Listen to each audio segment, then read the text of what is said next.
Good evening. This is Old Nan, and I have Lady Ashley and Lady Steffi with me, and we are the She Wolves of Winter. We'll be live streaming over here this week.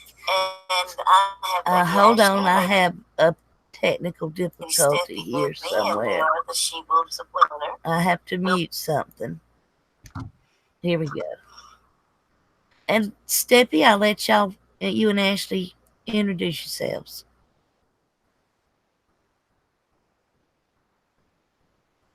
Hi, I'm Ashley, the Iron Underneath. How are you all? Thanks for being here, and we're going to discuss The Last of the Starks tonight. Lady Steffi? Hey everybody, it's Steffi. You don't want to see my page. Let's just talk Game of Thrones.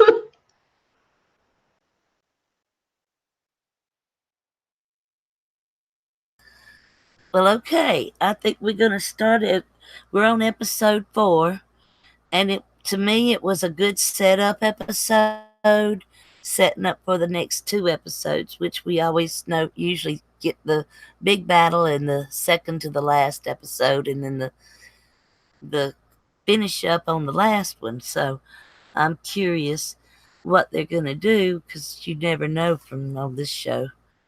Um, But I thought it was a pretty good setup in episode. What do y'all think?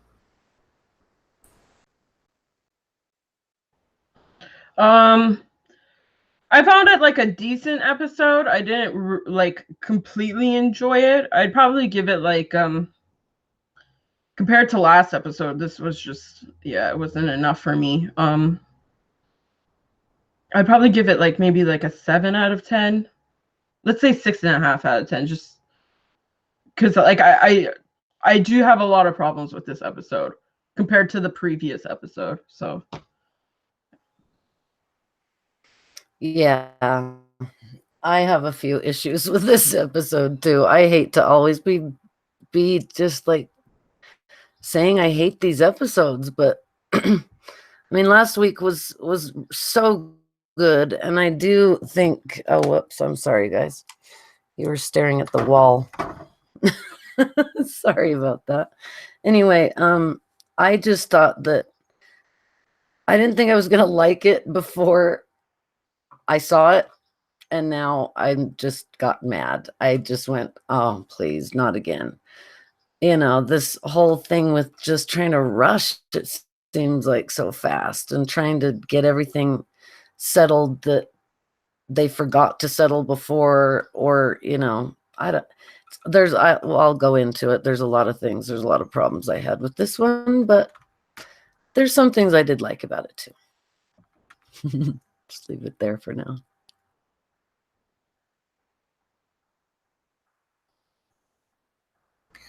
Okay, I wanted to start off with the fact that there was no winner in King's Landing.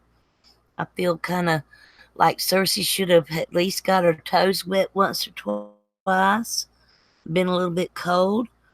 Um, and as far as Cersei, then they show the previews. They showed, Cersei and Jamie, and then it's of course goes into her having a child. And I don't know that she is pregnant. I don't know, but what she's not just saying what she needs to say at the time. And then we get to the big funeral, and I like the way it was done. I like the callback to the Night's Watch, and I was kind of wondering, and I have been ever since. What are they going to do about the Night's Watch? Are they going to do another Night's Watch? Nobody wants to do a Night's Watch, and I was telling Ashley earlier, that I just gotta believe that in between now and the end of the show, we're gonna see another White Walker come about.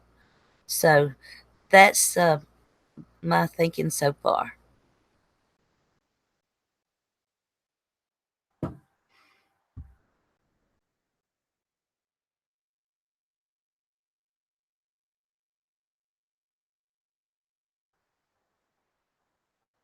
Sorry about that. It's a Those little look strange to have healthy. the snow falling at the end of season 7, and we get to season 8, the end, and there's no snow. They're just having so many continuity problems, like the Starbucks cup, for one, sitting in front of Dany was like, oh God.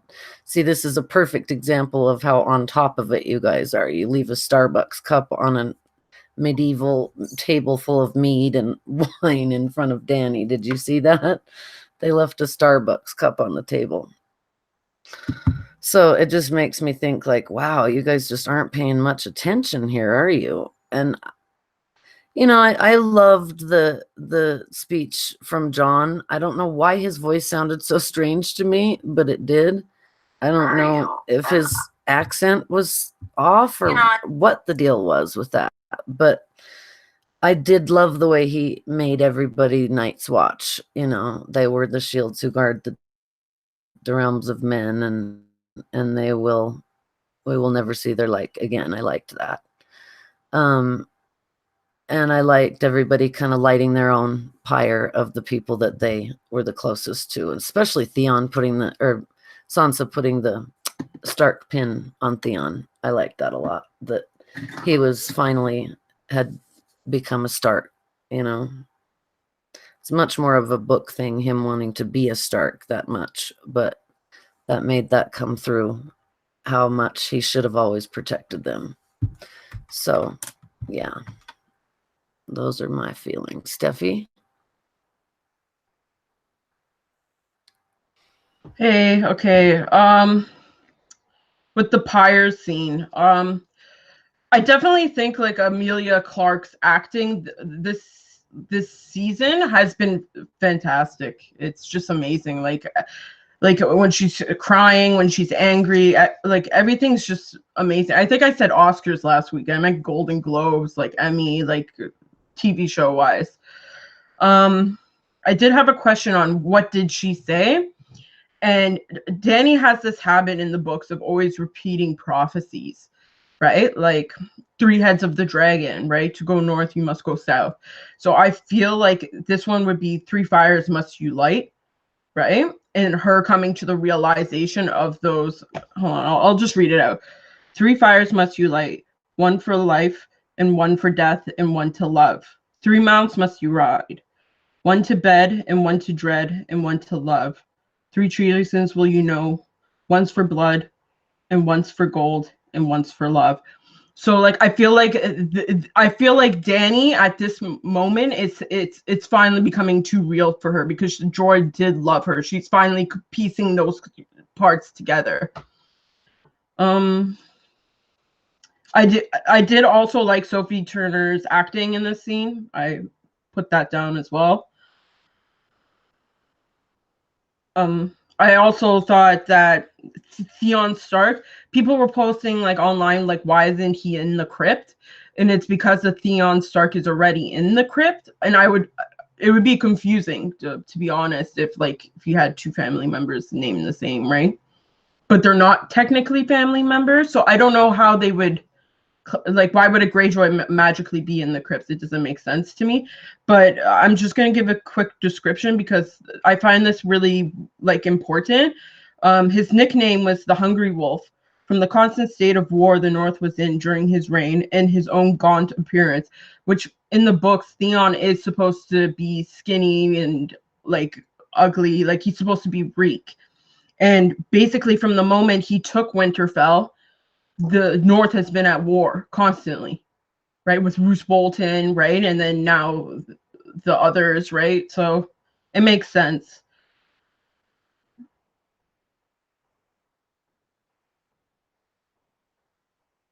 I don't know where Alice Karstark went, but it does make sense that she took Sansa's position here, right? Because in the books it would be Alice Karstark, right? But I didn't see her in the lineup this episode, so I have no idea where she is. But in the lineup, you do see Jon Royce in the lineup.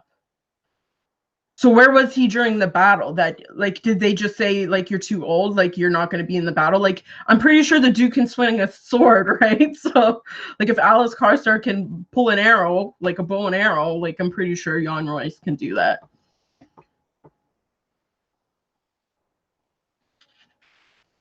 I do find it interesting that Sansa gave a pin to Theon as well. I've because when the series first starts, I think it is the very first episode where it's Cersei and Jaime, and they're in King's Landing. They say the hand of the king dies frequently. So I kind of felt like it was Sansa almost dubbing her first hand of the king or like queen in that scenario. Okay, so Sansa is the last one to join the lineup. Where last season it was Dany to join them in the Dragon Pit. I thought that was very important. They're doing a lot of like small things which hint to Sansa, right? I want her to be queen, but she might not be. So Ghost is alive and he looks like a zombie. Like, I'm surprised he's alive. Like, I kind of don't understand. They should have just like let him be dead. But we'll get to the rest of that.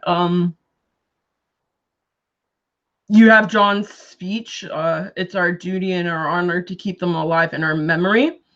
Now, the Tully words are family, duty, honor. But John's words are fire and blood, technically. Right? So I feel like that's more of like an Arya, Sansa, Bran thing than it is him. I feel like he's going to forget the importance of what happened there, where they're not.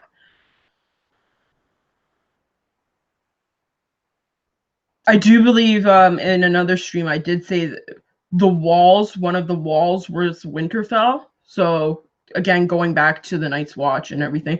I'm sorry if this is choppy. I'm reading my notes and trying to catch up. Yeah, and I like John and Dany again share this look in this scene, and again, I feel like when she looks at him, she's saying the three prophecy, right? Three fires must unite, whatever. I kind of wonder if the smoke can be seen from other parts of the kingdom as well, because it was so massive, right? Could it be seen from like the citadel, the very top of the high tower, right? Yeah, so that was my thing. And then it also goes back to the snake, right? The prophecy. When Brienne's leaving Winterfell, he sees a snake in the smoke, right? And he kind of thinks it's like, we all think he's talking about a dragon, right? So I'm wondering if they did burn Viserion there, and that was the snake in the smoke, right?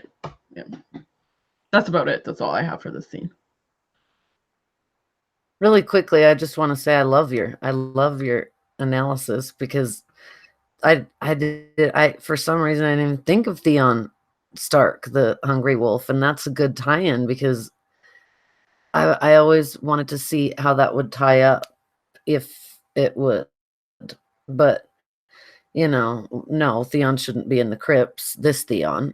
But and I don't know why that really matters for last episode, if he was named or not, but it would show that Theon, the Greyjoys, did have an impact on the Starks and fought with them, and names are traded. Like, it's like when they left out the line of Bloodraven, even letting anybody know who he was. When Bran was in the cave, there was a line in the books that said, my name's Brynden Rivers, and I had a sister that I loved and a brother that I hated. And he says, oh, I have a brother, an uncle named Brynden. And he says, yeah, he was probably named after me. So, they could have done something like that to maybe tie that in, because he was important. But yeah, I really like the way you talked about the pin being a hand of the queen sort of thing, because I wondered why it was a pin, and it was so cool. So yeah, I like that. Nan? Well, I was gathering my notes, and I watched through the end, and then I went back to the funeral pyres there, and I got to realizing most of the Dothraki are gone, which I thought they were all gone last week. I mean, I lightened up the TV, and I could actually see some of them running back, and a few on horseback, but not many. You got half the north gone, and half of Barracks people's gone. I mean, half of the Unsullied are gone. Barracks gone, and Ed, Lyanna, Theon, Jorah. There's a lot of people missing, and it's not going to be very good or smart going forward. Um, at this point, to get your cart before your horse, and I think in this here episode that we see a lot of carts getting put before the horses at the end for sure. But yeah, that was all I had to say on that. Y'all want to go on to the feast next? Okay. After the funeral, of course, there's the feast, and to my way of thinking it was very quiet at first, and it was very somber. People were very reflective until Gendry gets up, of course, looking for Arya. Him and the Hound's little interchange I thought was very cute. The Hound had him pegged, but when she gives him makes him legitimate and gives him the Storm's End, I thought that was very appropriate. Her little remark to Tyrion about how she can be clever too was not missed on Sansa. So I'm just going to start with that part on it, and we'll go from there. Um, to Gendry, I'll let y'all take up Gendry's plight. Yeah, okay, I'll say something because this is my main gripe is that Stannis just went out the way he did. It was so unjust for Stannis Baratheon. Come on. Anyway, Gendry really, that it was a power play on her part so that she could say, I'm the queen, and it doesn't matter if you're a bastard or not. You're the Lord of Storms, and I can be clever. And I'm sorry to always do this, but I'm so tired of her. I am so tired of her constantly giving herself compliments. It's like, let someone else give you a compliment, chick, for a change. I'm the queen. And the whole thing is that we are in the medieval ages. So there is a thing about bastards and there is a thing about women ruling. And that's not because we don't like women or bastards. It's because that's the way it was. So, once again, I say this every time, Dany's not been coronated by anyone. She's not the queen of the Seven Kingdoms. If anyone is, it's Cersei. Even though she took the throne too, she usurped it, really. Should have been Stannis's, but he was dead. Should have been probably Gendry's next, but if you're going to give it to anyone. But it's not hers. It's just simply not hers. It's not. So it bothers me that she's installing lords already, and I'm sorry. Storm's End is a big deal. It's a big castle. It's a big fortification, for protection. So if Gendry doesn't know how to be a lord, it's a little dangerous to give him Storm's End. Hopefully Davos will help him. That's all I could think of. Because he was the first to raise a glass, Lord Gendry. So, and I really enjoyed kind of the little stare down with Daenerys over and over again, because it just solidified that, this is your kingdom. If you want to run these seven kingdoms, if you are the queen, the North is also yours. If you're going to make Jon the Warden of the North, then you better treat people with respect. And she doesn't. And she doesn't even really try to include them. That was the first time she did, was saying, Arya Stark is the hero of Winterfell, which, it was a little more than that. She saved the Seven Kingdoms. She wasn't just the hero of Winterfell. She saved everyone from White Walkers. So, from the others. So that was a little underplayed in my opinion. And the way Sansa looked at her, there's a definite showdown coming. And Sansa, I don't want to jump ahead, but just quickly, Sansa was never going to keep that secret, ever. John's parentage ever. She even almost said it. So, and she does not like Dany. Hardly anybody likes Dany. And you're in the North, honey. You got to get maybe a little bit tougher and not get your feelings so hurt and walk away if you're the queen. And I did love how Varys was the only one who stood and even noticed the queen get up and leave the room. He got up and stood like everyone should when a queen gets up. But nobody did. Everybody was focused on John, and I quite liked that. So I just wrote Dany's weird beginning with Gendry, but I do love that he got Storm's End. I can't be, I'm a bastard, you're a lord, because that's what I've made you. And the hound just keeps eating. I love that. Like, oh Christ, here we go again. Lords and knights. So yeah, that's pretty much we'll get to the wheelchair in a minute, I'm sure. I'll let you go.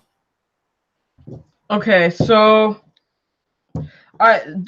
when they first go to them, I did again. You got the Visenya and Aegon Rhaenys, the three heads of the dragon, right? Again with Sansa, Jon, and Dany, so that was good.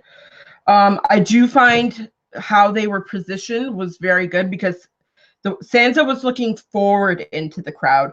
Jon is looking beside him, right, which would be present, right? And then Dany's just in the past because of what just happened. She's in total shock. She's just like, why the fuck am I here right now? Like I expect people who you really do love for you to be in that kind of shock. It's like that first initial trauma where you can't get over that. You can't even address the grief yet. It's just the trauma of the news, right? So that's how I felt. Although Dany is basically the same with Ash. I had a huge gripe with this. But I do find it smart that she would give it to someone loyal to her, and I do appreciate D&D at least mentioning Storm's End because it's been like gone for like 5 seasons. Like no one knows what's happening to it. It can be like infested with rats for all we know. Like like who has Storm's End, right? Like everyone like looks around and they're like, I don't know, right? Like so stupid. But at least they did address it.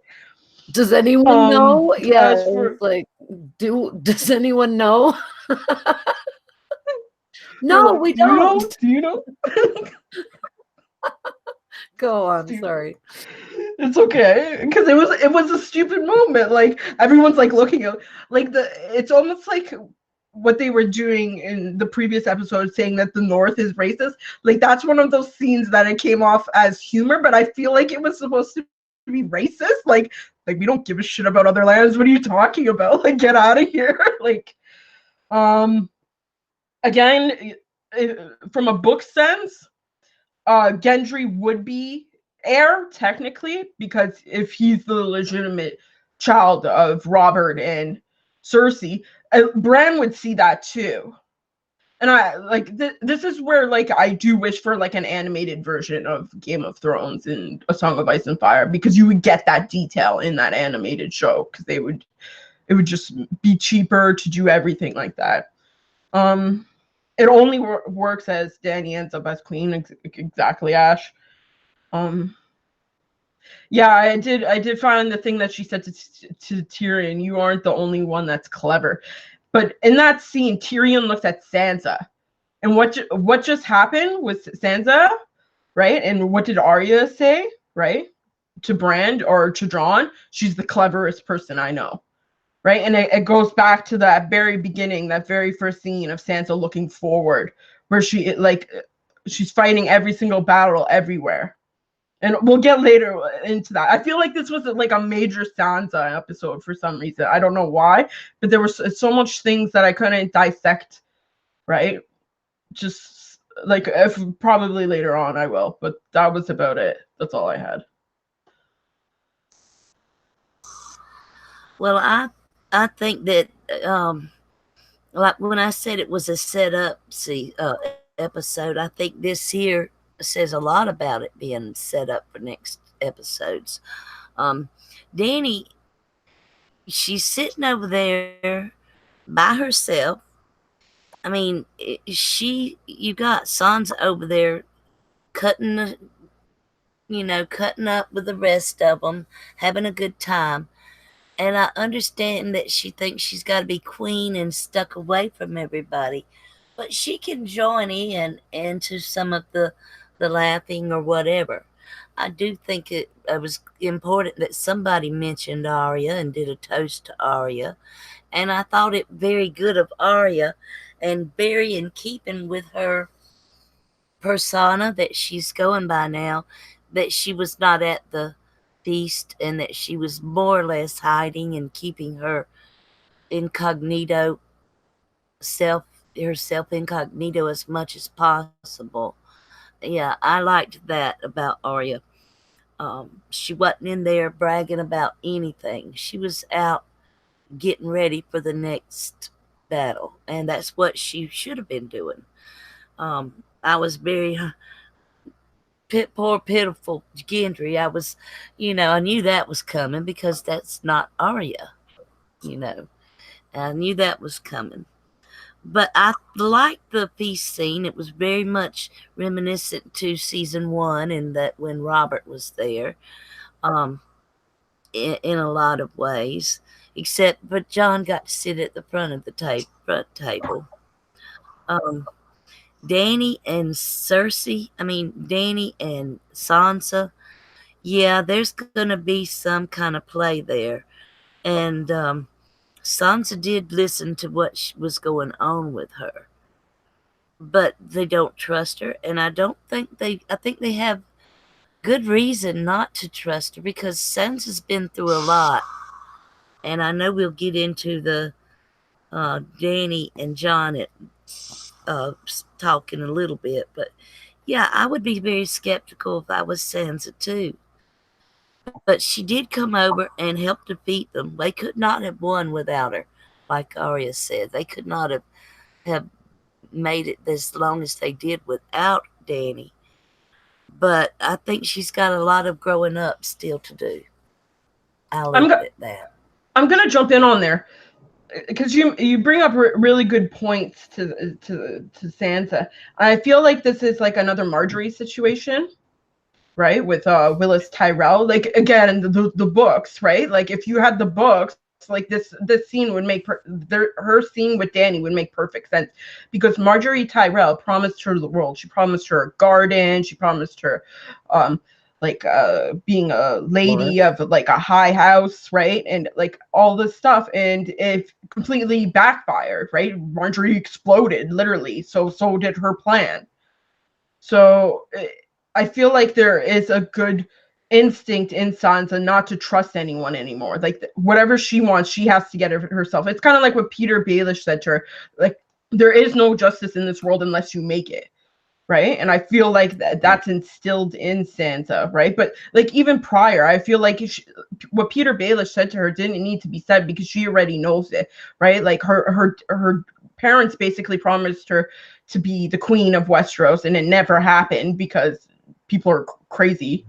Let's just put it that way instead of going through all this stuff.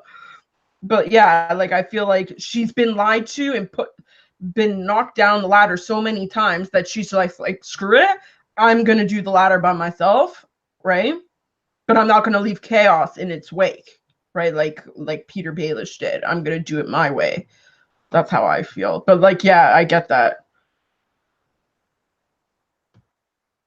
Yeah, I feel the same way. Like what Sansa is intending and what I see her doing is breaking the wheel. What Danny's doing is not breaking any wheels at all. And what Sansa would do that. And Varys sees it all. And I love Varys because Varys is kind of like the blood raven we never got in the show, Everything's for the realm. Everything is for the realm. Always, always for the realm. And it's always about who sits the throne. And it's so important who sits the throne. I mean, that whole thing about how, well, the people don't really care who sits the throne. Of course they do. I mean, that determines their taxes. It determines their food. It determines if someone's a tyrant or not. So, yes, the people do care who sits the throne.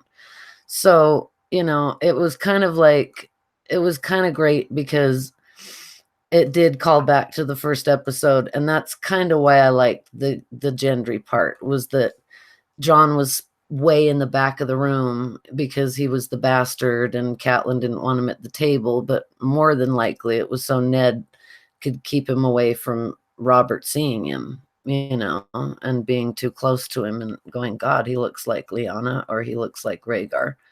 So I kind of like the fact that now bastards are more, considered more important. They don't have to sit at the back of the room anymore. I like that part, that we're moving along in history a little bit, and that it was kind of a sort of a egg on the fourth thing to do too with the great bastards. Just like, who cares if you're a bastard? You can still be legitimized. You can still, a king can do that if Dany was really a queen. But let's get past that because that's just not going to change.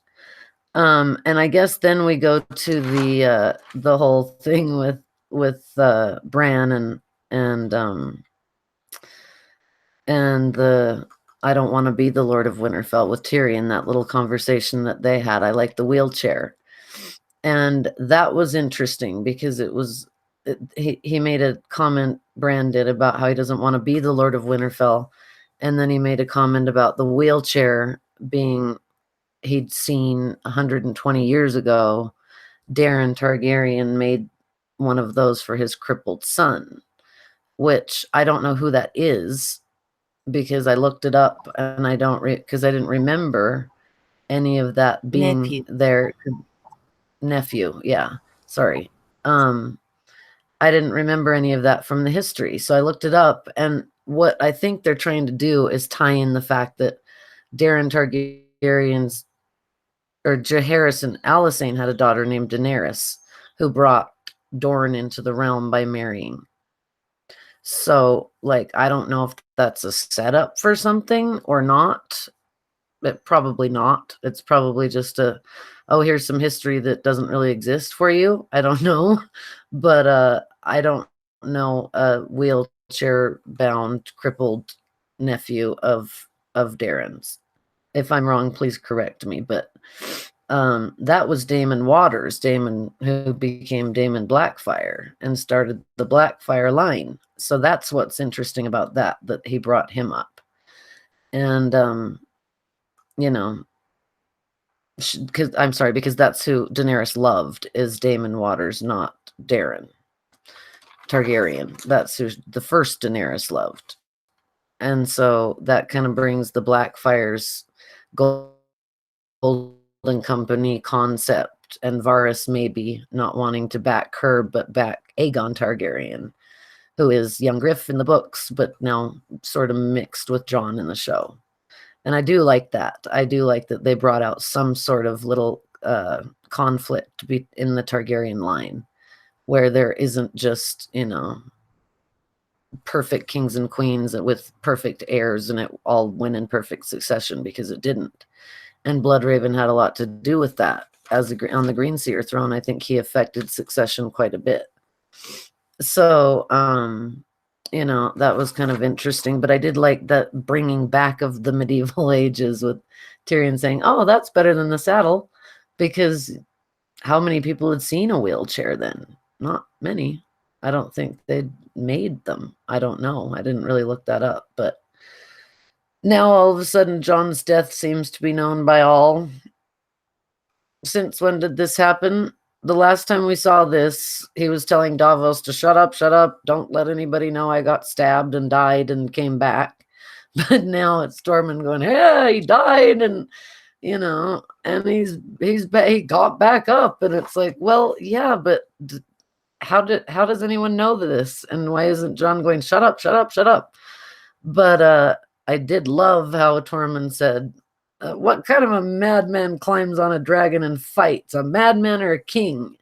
And Dany, that's when she just went, can't take this anymore. Like, I'm gonna start to cry. I gotta get up and leave. So I'll leave it there and let you guys talk. Okay, so there was a scene between Davos and Tyrion about Melisandre. I'm not going to touch on that because I feel like it applies more to a scene later on.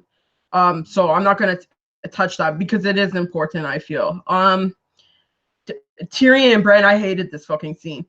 You're talking about you spent the night talking to him the night before, and now you have like fucking nothing to say to him. Like, when did you bring up this like stupid fact like beforehand? Oh, well, that's a nice wheelchair, buddy, right? But I basically wrote the same as you. You think you just go to Daron Martell, right, and make it series interesting instead of making it history interesting. Like why do you have to go into Bran's like past sight or whatever, like his green seeing ability? Like, it doesn't make sense to me. Like, I'm pretty sure the viewers have no idea. Like, my sister keeps saying, oh, Bran can change the future and everything. Like, they still say that. No, he can't. Like, it's just the past, right? It's like opening up a book and he's visualizing the present. That's basically like all he can do, right? I just thought it was stupid. I didn't like it. And then he says, oh, you should be Lord of Winterfell. And in my head, I'm like, isn't Bran paraplegic? Like, he doesn't have feeling anywhere down below. So his junk doesn't work. Like, why would you even say that? Right? You can't have an heir. Unless, yeah. So like it doesn't make sense to me. Like, are you stupid? Like, you're supposed to be the smartest person, like one of the smartest people in this book, and you're saying, oh yeah, you can have sex because you're paraplegic, right? Like, it doesn't make sense. It was just stupid. Yep. I do find it really sad that Bran said I don't really want anymore. Because he is the last Green Seer. Like there's no more people after him. Right. I feel like he knows that after being told. I don't know if they made it into a show thing. I think they did, though. I think they said you won't be in here. Right? They made a point of that. Like, he was the last one to get out of here. They did. You shouldn't envy me, mostly. I live in the past. And then that goes back to Dany's scene of her being shocked and living in the past already. Right? Of her present not reciprocating the past as much, right? So you kind of get that Bran and Dany feel in this scene, right? It was a weird parallel, but it worked somehow.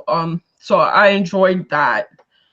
When it came to Jon, Tormund, and Sansa like drinking a toast, I find it weird that Sansa's like, go on, I believe in you. I feel like, again, this is a crucial moment because Sansa didn't even address her stepbrother in the book as a brother until she reached the Vale and she knew what it was like to be a bastard, right? Because of Alysanne Stone or whatever her thing is. So Yeah. I do find pity in Dany getting that applause for Arya louder than she got for like herself, like for Gendry and stuff like that. I feel like that's a little sad, right? Like, these people like don't like you. They don't even acknowledge you. It's like you said, like Varys like is the only one that stood up for you, right? And now you're just throwing him out, whatever. Just sad. I see what they're doing with Dany, and I feel she's acting beautifully in these scenes. Like, you see it on her facial expressions, what's going on. Where like Kit Harington, I don't know where that guy went to school for acting, but like, he's not a very good actor. He's not. Sorry. He still knows nothing, and he will always know nothing.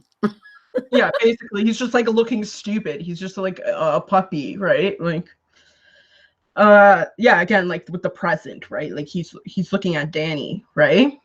He's trying to focus all of his energy on her instead of focusing on what it should be, right? Which is the future, which is what Sansa's doing. And that also ties into where you brought this up with the house, not the House of the Undying, the House of Black and White, where the one of the statues in there had 3 heads, but it only named 2 or one of them. and then you had to guess the other two, or the one. It was the trio statue in Bravos that I think when she's Cat of the Canals, she says what it's at the what's her name's it's like the place that the mistress was built. The Sea Lord built or somebody built his mistress big mansion kind of whorehouse that she turned into a whorehouse. Yes, yes, thank you. It was the pearl of something, wasn't it? Yeah, and so the statue was the trio statue that was red, blue, and I think green or greenish yellow. And she said, the first head eats the second head. I don't know what the third head does. Yeah, see, so it was outside of her place. Yeah, that's where my mind went. Like throughout this thing, like it was like a tit for tat. Okay, so like again with the drinking scene, it was a very good scene for Emilia Clarke and like Dany's character, because when they give a toast, Dany doesn't drink, and that goes back to season 1 where Jorah saved her from the wine merchant who wanted to poison her that way. So she didn't even drink any of her toasts, right? She just put it down, and then Sansa looks at her and is like, "I can't pull a purple wedding on you because you're not even drinking for all these people that did everything for you. What am I going to do?" Right? Like, I can't poison you. I can't kill you myself, right? I found that very good. And I do believe Sansa was the one that twisted the I forget the name of it, but like, you know what I'm talking, the crystal? The amethyst. Yeah, she twisted it out and then she put it in the drink because she's the one that got the drink for Tyrion. Right? Like, where is Olenna Martell, right? Like, she's supposedly she's halfway across the room. It doesn't make sense. How does this woman poison Joffrey when she's halfway across the room? It had to be Sansa, in my opinion. So she was fiddling with it for a while. Yeah.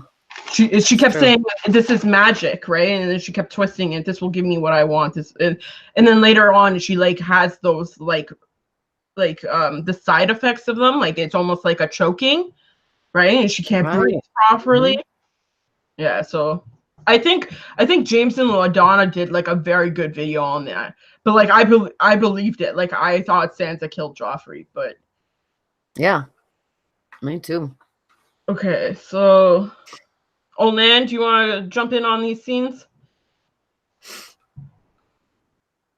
Well, I was just going over my mind in the Tormund and the toasting and all that.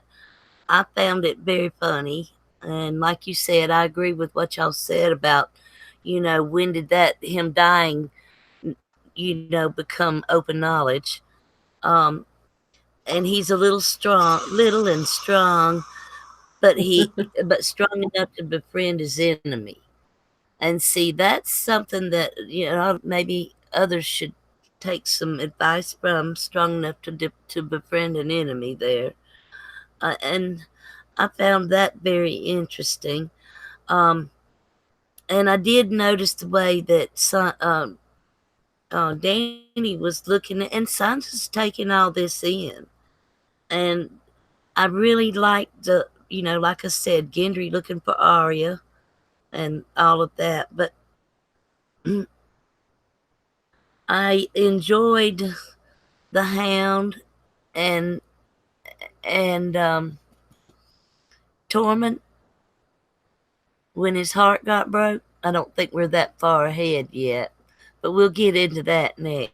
So I'll to the other drinking game. And I'll let y'all go on from there. I did notice, though, that every time Brienne got asked a question, Pod drank.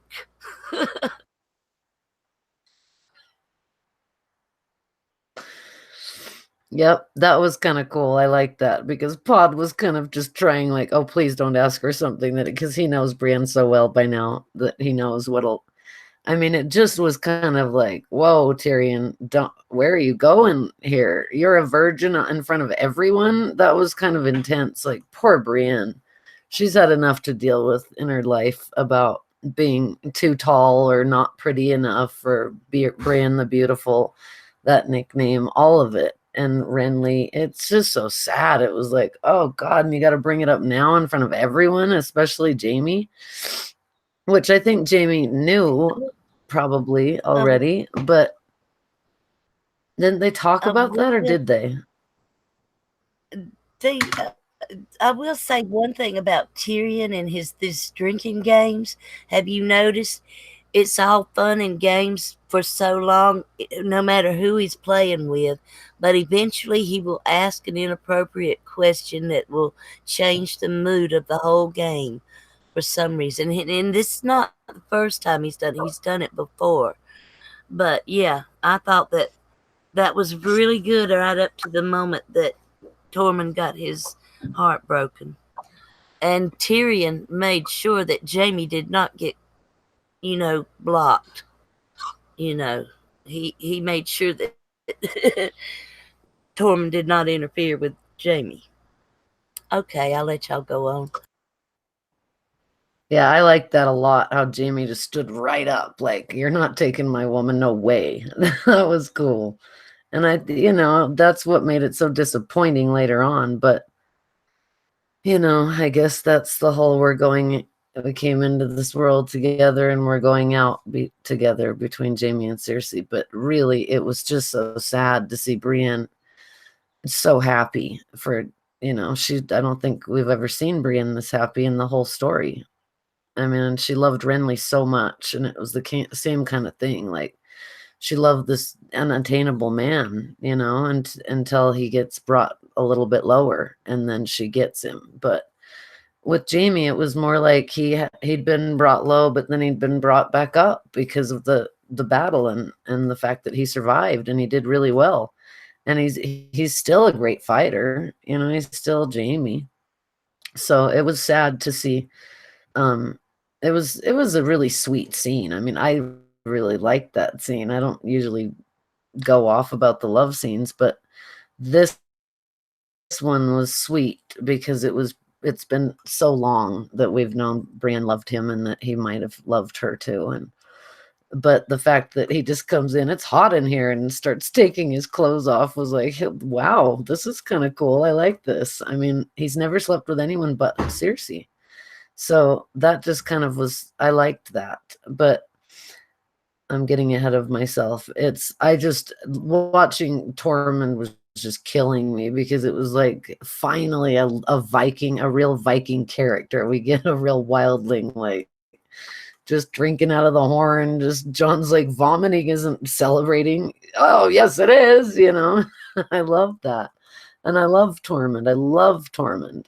I really do. I actually thought Tormund was one of the best parts of this whole scene. And the fact that he sort of led the dialogue that ended up really making Dany feel bad, but making Sansa realize, ooh, yeah, not even realize, but bringing it home that yeah, people do love Jon. And then Varys later says it too. They're drawn to him. They love him. They follow him. He's measured. He's a man. Doesn't mean that, once again, that women can't be that way too, but we are in the medieval ages. So you can't, and she is not measured, Dany. She doesn't think about what she's about to do. She just does it. I mean, flying right into that. I won't even go there yet, but she's just made so many decisions to me that are so stupid, so just full of hubris that it's hard to even understand it, especially like if you have advisors, Tyrion and Varys, why do you have advisors if you're going to threaten to kill them if they give you any advice? You need to learn what advisors are, maybe. Masandi will just agree with you all the time. So go ahead. Okay, I agree with both of you guys. Okay, so I'll touch on the Jon, Tormund, and Dany thing quickly. When Tormund talks about the dragon, he's like a madman or a king. I feel like that's an Ares reference, like the Mad King, right? And that's a slight to her. I feel like that's what she's thinking in that scene. Like, what are you talking about? And Tormund doesn't know Jon is the heir to the Iron Throne. He doesn't know he's Targaryen. So I'm wondering if even Jon is thinking that, and that's why he looked at Dany, right? Because now he's finally realizing all of his history, like his family and his attributes and all that stuff, like the characteristics. Like there's a song by Wartsky or something. One of the artists I listen to. I'm pretty sure his name is Wartsky, right? And in one of these songs, I posted on Twitter recently too, and he says in the song, even our sneezes are the same, right? And he's talking about his dad and his dad passing away, right? So like it definitely goes to that, right? Like oh yeah, like he's talking about our family there. When Varys does stand up, all I keep thinking about is Quait's prophecy to Dany. Beware the perfume seneschal, right? I don't know how to say that word properly. Seneschal. I'm starting to drink now. Chat. So you're gonna have to bear with me. I also find it weird that Dany's also done this 3 times, or technically 4. She conquered the Dothraki with pure love, pure intentions, right? Because she was so innocent that she didn't know. And then she did it with like the slaver cities, but she stayed in Marine, and it backfired majorly. Then she went back to the Dothraki and won them over by pure chance, right? And then she goes to Westeros expecting everyone to bow to her, but like it's like you don't have a lot of experience, girl. You should have just went to Westeros right off the bat and tried to perfect it right off the bat, instead of like I'll go to that scene when it's later on. I'll bring it up later on that point. The drinking game with Jaime, Brienne, Pod, Tyrion, and everybody. Tyrion does bring out Brenly Baratheon's dance, which is a book reference, and I like that. I like that a lot, so that was nice. A single child, I feel like she did tell him. He's like, you're Tarth or from Tarth, right? And that's where he got that thing, because he knew that she was the only daughter of thing. During that scene, she said that to Tyrion, like, oh, you've been married before this, right? Again, where do whores go? We still don't know where Tasha or Tysha is. But I do want to admit that the marriage between Sansa and Tyrion hasn't been annulled yet. So, right, it's the same with Rhaegar and Elia, right? They had their marriage annulled before he married Lyanna. Pod drinks to the virgin question. So he went down. He did a Jon and Ygritte thing where he went down on them. And that's why they didn't accept the money, because they thought it was just their pleasure. That's good. I like that. That's why they loved him so much. Right? So, but that's why he drinks, because technically he's still a virgin. He's never done it with anyone before, right? So that's where my head went. That's why he drank there. What did I write here? That was funny, though. I also found it really. This was another funny thing. So Pod's a virgin from drinking that, but he knows he can go down on people. So Tormund, Jaime and Brienne leave, and he's left there staring at Tormund, and he smiles. He smiles at him like, I can do you too, buddy. Right? And then Tormund's like, what the hell? Because in season 7, Tormund makes that joke to Gendry that we'll have to do with what we got. Right? Yes. So it's 10 times funnier with that scene on top of that, because you're just building on top of a joke. It's like an inside joke that never stops, right? Then Pod turns around and he sees the pretty lady, and he's like, oh, I got you now. And then right. I thought that might have been Alice Karstark. No, that wasn't Alice Karstark that Pod turned around and looked at. No, that wasn't go out for my birthday. Hey, sister, happy birthday. Yeah. Happy birthday. Thank you. But I'm sorry, Hey. lady. They only started when I came. So Oh, good. They're very Good. nice. They're nice It ladies. was all good. Awesome. Okay. Well, I hope you ladies have fun on your stream tonight. Thank you. Happy birthday. I'm glad you had a good dinner. Thank you. There you go. Bye. And Minnie, Bye. She's such a doll. I love it when she pops on. It's cool. God, that's funny, Steffi. I would have never put that together. That is so hilarious. Yeah, it was a good joke though, right? Like a running joke too, right? Like it just kept Yeah. end scene. Tormund's Yeah, face but- was just enough to like kill me. It was like, oh, this poor guy. He's been, but the big woman, was she still here? And now I just loved that. It was so sad, but Jamie's well, pretty. he was making fun of Gendry above the wall about that, like y'all said. But when the tables was turned on him, he wasn't laughing about it. He was crying over to the Hound. I mean, he was upset, but it didn't last long. Yeah, he got a little chippy in her place, but I love the fact that he went to the Hound and starts telling him, he's like, oh, fuck's sake, again, like, do I have to listen to anyone? Just everyone leave me alone. That's my beer. That's mine. That's mine. And then he actually growled at that poor girl and scared the crap out of her. I love that. I can make you happy. Get away. All right, then. This is my drink. That's all I care about.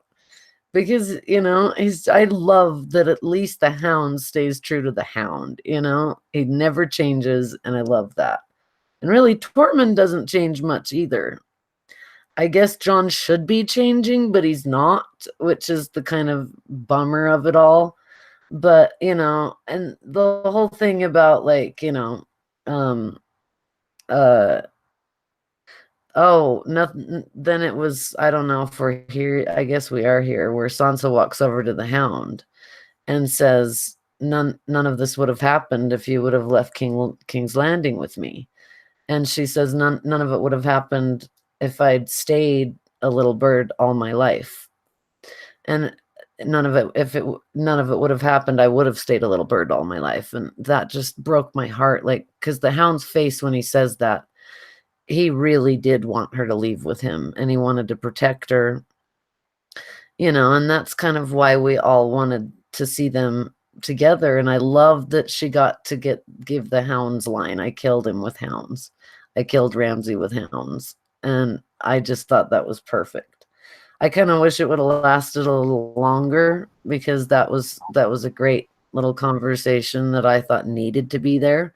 A lot of them didn't, but that one was important. And, I believe the Hound's still a virgin too. So that might have tied in there a little bit, him sending that girl away. Yeah. Yeah. I mean, it was just kind of this sweet little exchange. But maybe he could have taken care of her. I don't know. But she wouldn't be who she is, which is true. So, Nan, you can go.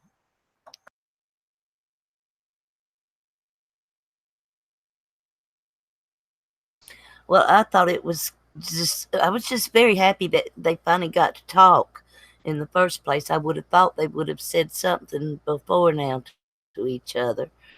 But it was good to see them talk, and it was good to see that both of the Stark girls can make this man laugh. It's not too many people that can make the Hound laugh, but both of these Stark girls have accomplished that, if nothing else.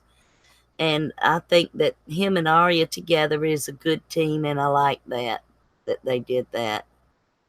And um, and like I said, Arya staying in the shadows is with her. I thought that Jamie trying to seduce Brienne was funny as all get out. I mean, I know that's an old term, but he couldn't. He was acted like a nervous adolescent. He was he kept talking, he kept going on, and when she finally says, "Oh, just move," and she took over, that was funny to me. And I was kind of surprised. Yeah, I knew after the Battle of Winterfell last week that somebody was gonna get together this week, but I was glad that they did. If nothing but on the show, I don't figure that'll happen in the books, but on the show I liked it, and I liked that the Hound and Sansa's their little exchange, um, and um, then we'll get on in. I think next is John and Danny's little one-on-one. So let's finish up what we got to say about these before we start that. Go ahead. Okay, so I didn't touch on the Hound and Sansa. It like you knew Tormund's feelings were fickle when a girl just like offered him and he just was like, okay, let's go, right? It wasn't like true love, and I feel like that's what Brienne was waiting for, was true love. So it kind of proves that Jaime and Brienne were the right choices, or the right choice again. I agree with Ash with the bark. I put bark in my notes because it was like rough, right? Like it was just like, and it kind of goes with the Hound. He's more bark than he is bite, right? Like he's such a fragile soul, right? Like goes back to the Septon Maribel and Brother Race speech, right? Where he is a broken man, right? So again, more bark than bite. What did I have here? She says, the girl would have made you happy for a little while, and there's only one thing that could make me happy. And then Sansa asks, what? And he's like, it's my fucking business, right? It's almost like he's mad at her. He's mad at her for not leaving with him, right? So he's not telling her what makes him happy because if he told her, that would be information that she could possibly use, and he doesn't want her to do that, right? It's almost like he knows the game that they're playing already, and he wants no part of it. He's like he's admitting that he only wanted the little bird, right? He wanted someone where he like kind of like when him and Arya in the books and in the show, they went to live in the Vale for a while because they didn't know where to go. Right. And it's almost like he wanted to start a life. He wanted to have a life with a family. Right. It's kind of like with Gendry. Like, I could be your family. Right. With Arya. Right. Mm-hmm. And that's what it was. He was looking for a family. And then all these people left him. Right. The people that he was nicest to. And this will go later on when the Hound and Arya meet up. What else did he have? I love the Hound. I just want to say, if you don't mind, Steph, I was just going to say the one thing that he wants is to kill his brother. I do believe that was my thinking.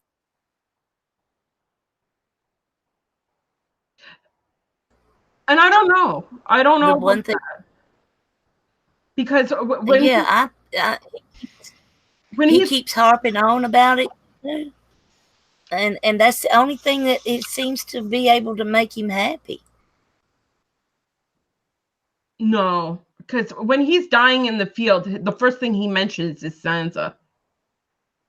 He's like, I should have fucked Sansa, right? He's not saying I should have killed the Mountain. I should have killed my brother. It's always it's like Jorah's letter to Dany. It was the first thought that came to mind, that you love them. That's where I go, right? Like, if I'm dying on the side of the road, who am I going to think of? I'm probably going to think of like my family, right? My best friends, right? People like I love unconditionally, that I would give everything for, right? So that was his thing, right? That's how I feel. I feel like the Mountain is just, it's something he's got to do. It's on his hit list, but it's not something he loves to do. It's kind of like Arya. She has her hit list. She wants to kill those people, but at the end of the day, it's her family that she loves, right? It's her family that's on the top of her mind, right? That's true, but he's just been very consistent in that. That's what he wants. He wants to do that, and they even brought it up at the end of last season. When they had the confrontation for the Clegane Bowl, And it appears we may get the Clegane Bowl this year. I don't am know. sorry, but I hate the Clegane Bowl thing. I mean, the whole thing about it is it's fine. Yes, of course he wants to kill his brother because he maimed him for life and ruined him. But the thing is that started on the internet with the fans. It didn't start anywhere else. It started with I don't know whose video. The name the Clegane Bowl, the Clegane Bowl happening was just an online fan thing. So it felt like they saw it, they've been giving us so much fan service that it seemed like they gave us the Clegane Bowl last year or last season, whenever it was, so long ago. And then now it's become, I want to kill my brother. I want to kill my brother so that the Clegane Bowl will happen. But that kind of bothers me in a way, because that's not, like you were saying, it's not so much about the mountain for him. It's about finding a family and finding a way to live, or maybe even just finding the person that he's actually getting, the person he's always loved, which is Sansa. And I mean, I do love, like you said, Nan, the fact that the Stark girls are the only ones who can bring out any smiles in the Hound, because they're so tough. And he sort of trained them both in how to be that tough. Like that speech he gave to Sansa during the Blackwater about, you think that all men aren't killers? Your father was a killer. Your brother was a killer. He's always taught both of them a lot, quite a bit, that they both run on. And the Hound was there for all of this Littlefinger, game playing and Joffrey's horridness and Sansa learning from Cersei, even though it was such an awful way to learn. She sure learned how to play the game better than Dany can, that's for sure. She is playing the game for certain. Go ahead, Steffi. I can tell you want to say something. Yeah, you brought up a point that all men are killers, right? Your brother's a killer, your father's a killer, right? Like, but in the first scene of this episode, right, the pyre scene, Jon's speech says, "We will honor the dead," right? These men, women, children that fought with us. So it's not just men that are killers, it's women and children as well. Like Arya's first kill was when she was like 7 or whatever. She stabbed that like boy through the stomach, no problem, right? She didn't even realize it. She was so shocked. So yeah, I'm definitely in agreement there. Oh, I'll continue for a second. Okay, I do love the Hounds. When she said the Hounds, she sicked on Ramsay. I feel like if you're trying to flirt with someone, I feel like that's an eyebrow arching moment where you're like, yeah, like Hounds, bitch, right? Like, I remembered you. It wasn't missed on him either. He kind of gathered that he did not miss the irony of that either. I also No, he didn't. He got it. Like to say that like the Hound, Sansa touches the Hound's hand. This is the first time outside of Theon where she's like in Jon and like basically her family where she's showed any physical attachment to anyone, right? So I'd like to point that out, like outside of her like main family, right? And it kind of goes back to the scene later on when they're in the Godswood and Jon says, right, whatever, you will not make friends if you only keep your family in your friend zone, right? Like whatever. It was just angsty. For me, it was angsty because I love the Hound and Sansa. I like they're getting down. The unkissed, the puppies, like they gotta get down, right? Like cheers, yeah, like seriously, like it has to happen. And I feel like George R.R. Martin, I feel like this was more for D&D, like maybe they did know it, and they're like, we can't hook up Sansa and the Hound on a TV show because it will be bad. It's not like incest. It's not like two guys and a girl getting on, right, or whatever. This is like an older man and a young child getting it on, right? So they'll have if people have a problem with Arya and Gendry and seeing a bit of side boob and an ass crack, what are they going to think of Sansa when that happens? It's going to be a lot worse. Like, it's going to just blow up. So they're like, we're going to avoid this. We'll give them this scene. That's it. And then just bail. definitely with the scene as well. You got the porcelain to ivory to steel, right? That the little bird, right, and how she developed and everything like that. But yeah, I love this scene. This is what I wanted.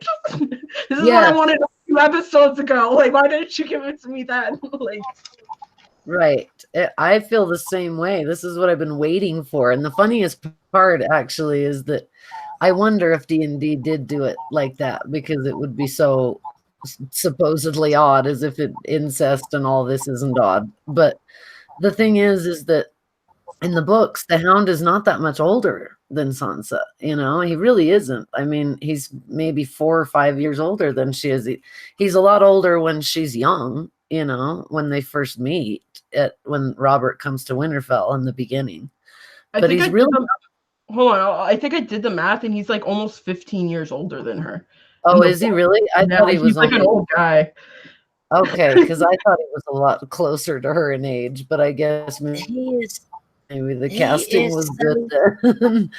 He's so on the opposite spectrum of what her childhood dreams were.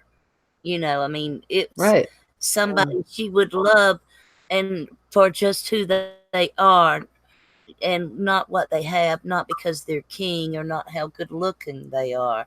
That if there was a union there, that would be one based on love, and not because some lord told them they had to, or none of the other reasons. I kind of put it in line with Jorah and Dany, right? Like that age difference, where it's noticeable, right? But it's not too bad for that period in time where you can push those boundaries, because that's the whole point of what was it? Oh, I just watched a video on it too. It's like hegemony. That's it, right? It's where the women used to get basically sold like their dowry to an older man who was richer and wealthier to who were better off. And actually, that's the world we're in right now, where it's like all the women are getting everything that they want from a man, right? And then the way they put it is like basically even the 0 women will go to the top 10 man despite her being poor, kind of thing, because that top 10 man is an alpha where the rest of them are fucking betas, right? So the women are used to getting those top 10, right? So they can be choosy and whatever, right? So I like that thing where she chose instead, right? She decided what her worth was. I like that. Whatever. Too much science. Yeah. Cool. Yeah, I mean, really, the whole medieval question of women ruling and all of that is being, you know, it's not working for me with Dany, but it's working for me with Sansa, because Sansa seems so much stronger and so much more experienced with what she's been through and what she's learned. She's learned from every single thing she's been through. And she's also taken her own responsibility, going back to what episode 2, where I think it's Varys or somebody says to Tyrion, well, at least she takes, Jorah says, at least she takes responsibility, or at least Tyrion takes responsibility for his mistakes.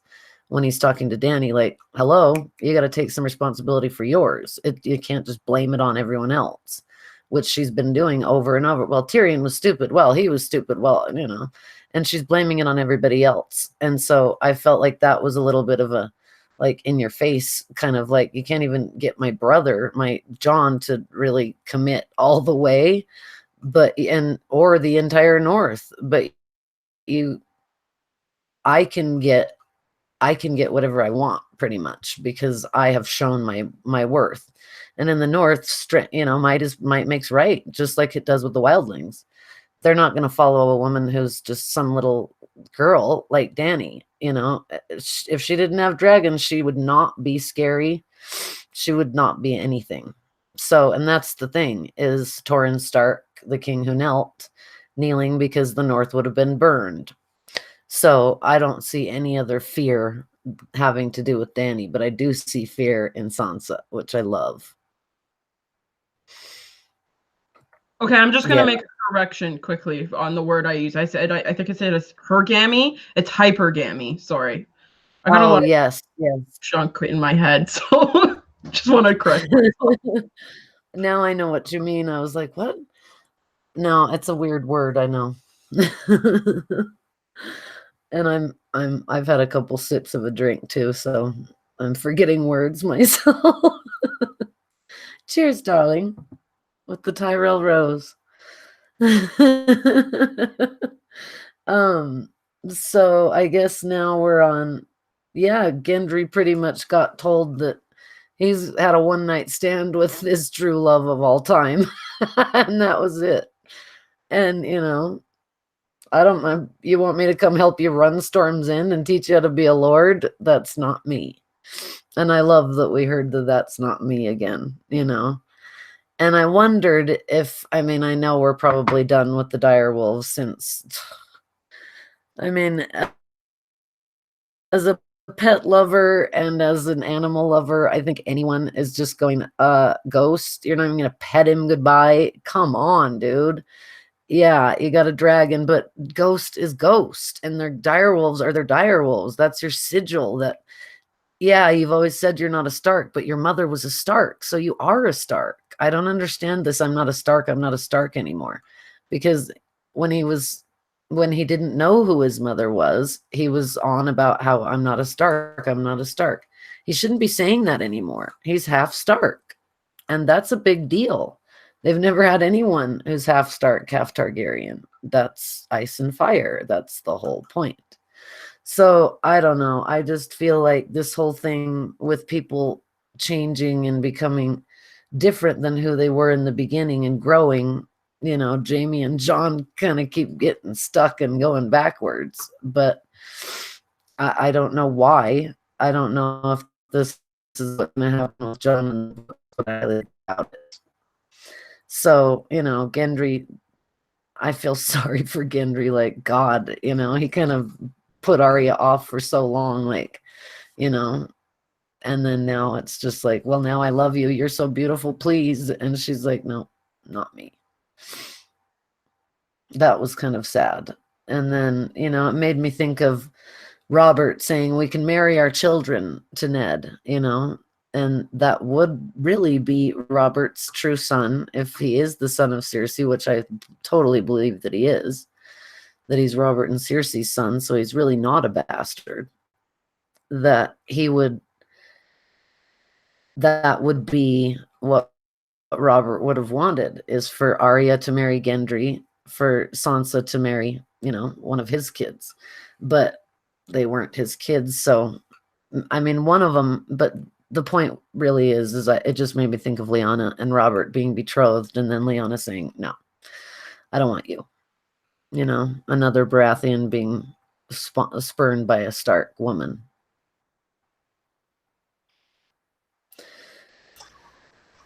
Have we talked about John and Dany's little private conversation in there yet? That's coming up.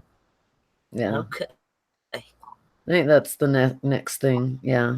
We've got Brienne and Jamie. We covered that. Well, we were just talking about, I was just talking about how Arya's scene with Gendry sort of reminded me of Lyanna rebuffing Robert.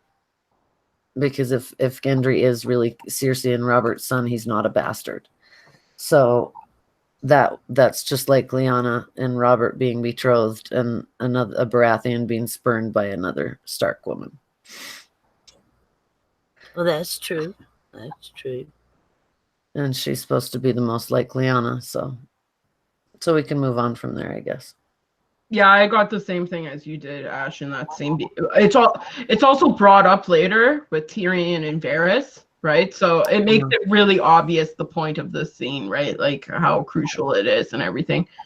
So yeah, I got I literally the same paragraph as you. Yeah. Yeah, so we can go to John and Dany. Nan, do you want to? Hold on. I want to talk about Jamie and Brienne for a second. Okay. Okay, so in their sex scene, first of all, I love the feminism in this because she takes charge, right? She's like, okay, fine, right? Like, I'll do it, right? Because he can't. He doesn't have a hand. He can't. It's like in Family Guy or I'm pretty sure it's Family Guy where the T-Rex gets ready to like jerk himself off and he can't reach. He's like, yes. Okay. Anyways, that's where my mind went because I'm sick like that, clearly. But you do get a very long shot of Oathkeeper. And I love that. It was so beautiful, and I felt like it symbolized the relationship so much, and like it just did everything. That was the cementing of their relationship. Is Brienne pregnant? I believe she is. I think she got pregnant during that time. I tend to agree with you. I think so. Very good possibility, because she may have the last Lannister. So yeah, so I do think because in Jaime's, I think it's his werewood stump dream. He sees Brienne as pregnant, and he's like, "What the hell?" And then Cersei's like, "As long as her fire lives, so does yours."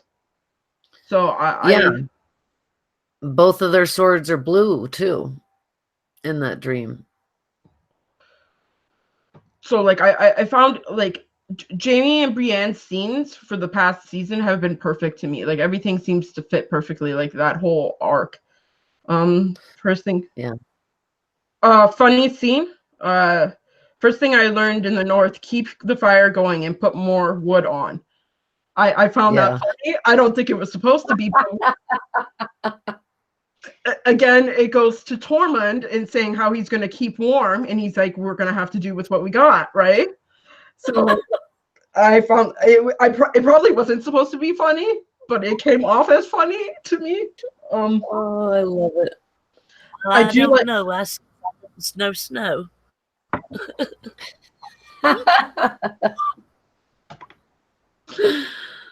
Oh, that's great. Bear and the Maiden Fair, and then that's it. That's all I had for that scene. But the Oathkeeper thing was very important to me. I feel like something's gonna happen with that blade later on, and I don't know. Maybe Jaime took it. Yeah. Right, because he was looking. I mean, yeah. Well, we'll get to that, anyways. Yeah, that I'm glad you brought that up because I didn't write it down, so I completely forgot. But that was big to me. I mean, because when they were fighting together in the last episode, it was ice came together. Oathkeeper and Widow's Wail came together as ice originally was at Winterfell, which was really cool to see. And so then you see it again as they come together as a couple. So I mean, maybe that kind of makes it even more like maybe Jaime did not go south to die with Cersei, and we'll get there. But it's just one of those questions like, what was he thinking about? Was he lying there missing Cersei, or was he lying there thinking, I've got to get down there and make sure Brienne lives? Or, and a lot of these people live and that we win, not Cersei. So. Well, I kind of hope that. I'm going to go down there and kill her. Well, I don't think I do he's too. going to go down there and kill her. I think he's going to try to talk to her, But I was very, he had come so far in his arc, and I think he was saying all those bad things just so she would let him go. And I'm hoping so that he can, if he doesn't come back, and you're talking about the swords like you were Ice and Widow's Wail, being Oathbreaker, and Widow's Wail being Ice, another fulfillment of his oath to Catelyn could be that if him and her have children, do have a child, and it's raised there at Winterfell by Brienne and becomes a blade of the Starks, of the kings or queens of winter. You know what I'm saying? I love that, Nan. I love that. That's That's really quite beautiful because Brienne will stay at Winterfell, protecting Sansa for the rest of her life. And now she's a knight. So if she had the child that's really sweet, actually. I didn't even think of that. I love that. Thank you for that. Yeah, I didn't think of that either. That was pretty good. Because it's kind of like Theon, right? That's Yeah. putting it, right? And he protected Sansa throughout to the very last, his dying breath, right? So yeah, I like that. And Brian. Yeah. And Bran. Yeah.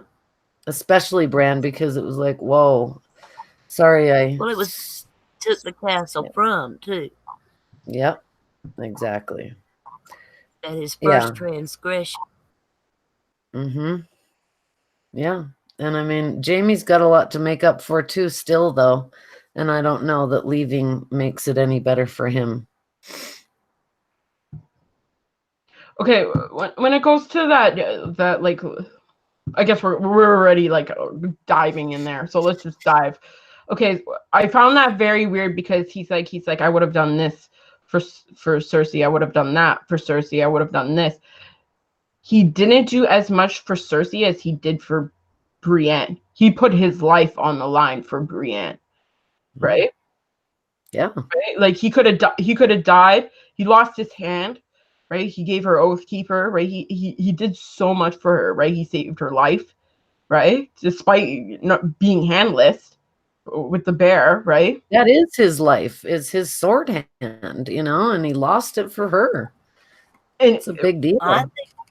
I think that Brienne and Catelyn rearranged Jamie's view of women. Does that make sense? Because his sister was all he never had a mother, so or that he remembers really well. But you know what I'm saying. Mm. So he's the two have influenced him as much as Cersei. I'm not saying, more than Cersei, but would be Catelyn and Brianna, because it started off with the oath to Catelyn. And that's what I'm saying. It comes back down to the swords and the child being the ice that will defend from the, whatever. But you get what I'm saying. Yeah. And it's great. Cersei, true. I'm just going to add this. Cersei and Jamie do remember their mother, right? Because she's the one that officially, originally found out about them screwing each other and then put them on opposite sides of the castle, right? So she knew what was going on. Oh, yeah. His mother didn't want that life for her or for him. So they do remember her. Like when Cersei goes to see Tyrion, she turns his member, right? Because she's angry with him, right? And then his brother's like, stop. That's the mother side, right? In Jamie, that's the good side. And I guess we can go to the Faith of the Seven through that, right? As well, that Jamie does have a mother, right? Right. Yeah, I think they were pretty young when she died giving birth to Tyrion. So I guess for Jamie, maybe it was more always kind of, how it is when someone's king or hand of the king. And Joanna seems to have spent more time at Casterly Rock with Cersei than because she did take Cersei to Casterly Rock, I think, after they found them together a few too many times. And I think during the tourney of Harrenhal, Jamie was sent back to Casterly Rock. So I think he didn't get to spend as much time maybe with his mother as Cersei did. I'm not sure. I mean, either way, they did get to grow up with her until they were at least 6 or 7, something like that. 8 or 9. I don't know. I can't remember the difference in age with them and Tyrion. I think Tyrion is 8 years younger than Cersei and Jamie. Yeah, so about 8, 9, yeah. Yeah. But yeah, I love that baby thing. Man, that's so cool. So yeah, the next Hold on. Wait. Okay, I have one last thing. And he also says he is as hateful as Cersei. Cersei's done a lot of really bad shit. If you're as hateful as Cersei, I'm scared. Because she blew up the Sept with a bunch of people in it. She used wildfire against Stannis Baratheon, like he blew up everybody, right? He killed Davos' only son, basically, in the show, but in the books we know he didn't. There's still one left. Yeah. So, well, one of them's with Melisandre. Yeah, he has a bunch more, right? He has like a wife and everything. But like, if you're as hateful as Cersei, that's a statement. Right? It's not even like about I think Tony did a video this morning about it where he overlaid Jaime's words with everybody while he was talking to Brienne, and he was like, I'll fling you to sir. Oh yeah. He's like, I'll throw you in a catapult over the walls of Riverrun. Your baby. He threatened to throw Edmure's baby over in a trebuchet. Yeah. So yeah, that's evil. So like, but I find Cersei's like way more evil than Jaime. Like if you were to put them up right now, like I'd be scared if Jaime's more hateful than Cersei. So, me too. I mean, I just wonder. I took that line to mean that he was trying to get Brienne to let him leave, and that he was just saying, "Just hate me," trying to get her to hate him, and saying Cersei's evil and I'm just as hateful. But not that he is, but that he just needed to leave. Because I don't know if he's necessarily leaving to help Cersei. I really don't. So I don't know. We'll see about that. But I just felt like that was his way of getting away. And it just broke my heart. Not the smartest. He is definitely not the smartest Lannister there is, because he's going back to the woman that just paid to have him and his brother killed. So, that's like Cersei's right. He's not the smartest Lannister there is in that regard. I don't know that he's going back to do anything. I mean, he may be trying to talk to her and try to convince her, but when he gets back and he sees how the Greyjoys have taken over with Cersei, and that she is already sleeping with him, and is he going to be jealous? If he's jealous of Brienne over Tormund, how jealous is he going to be of the Greyjoy guy, Euron? So I don't know what will happen.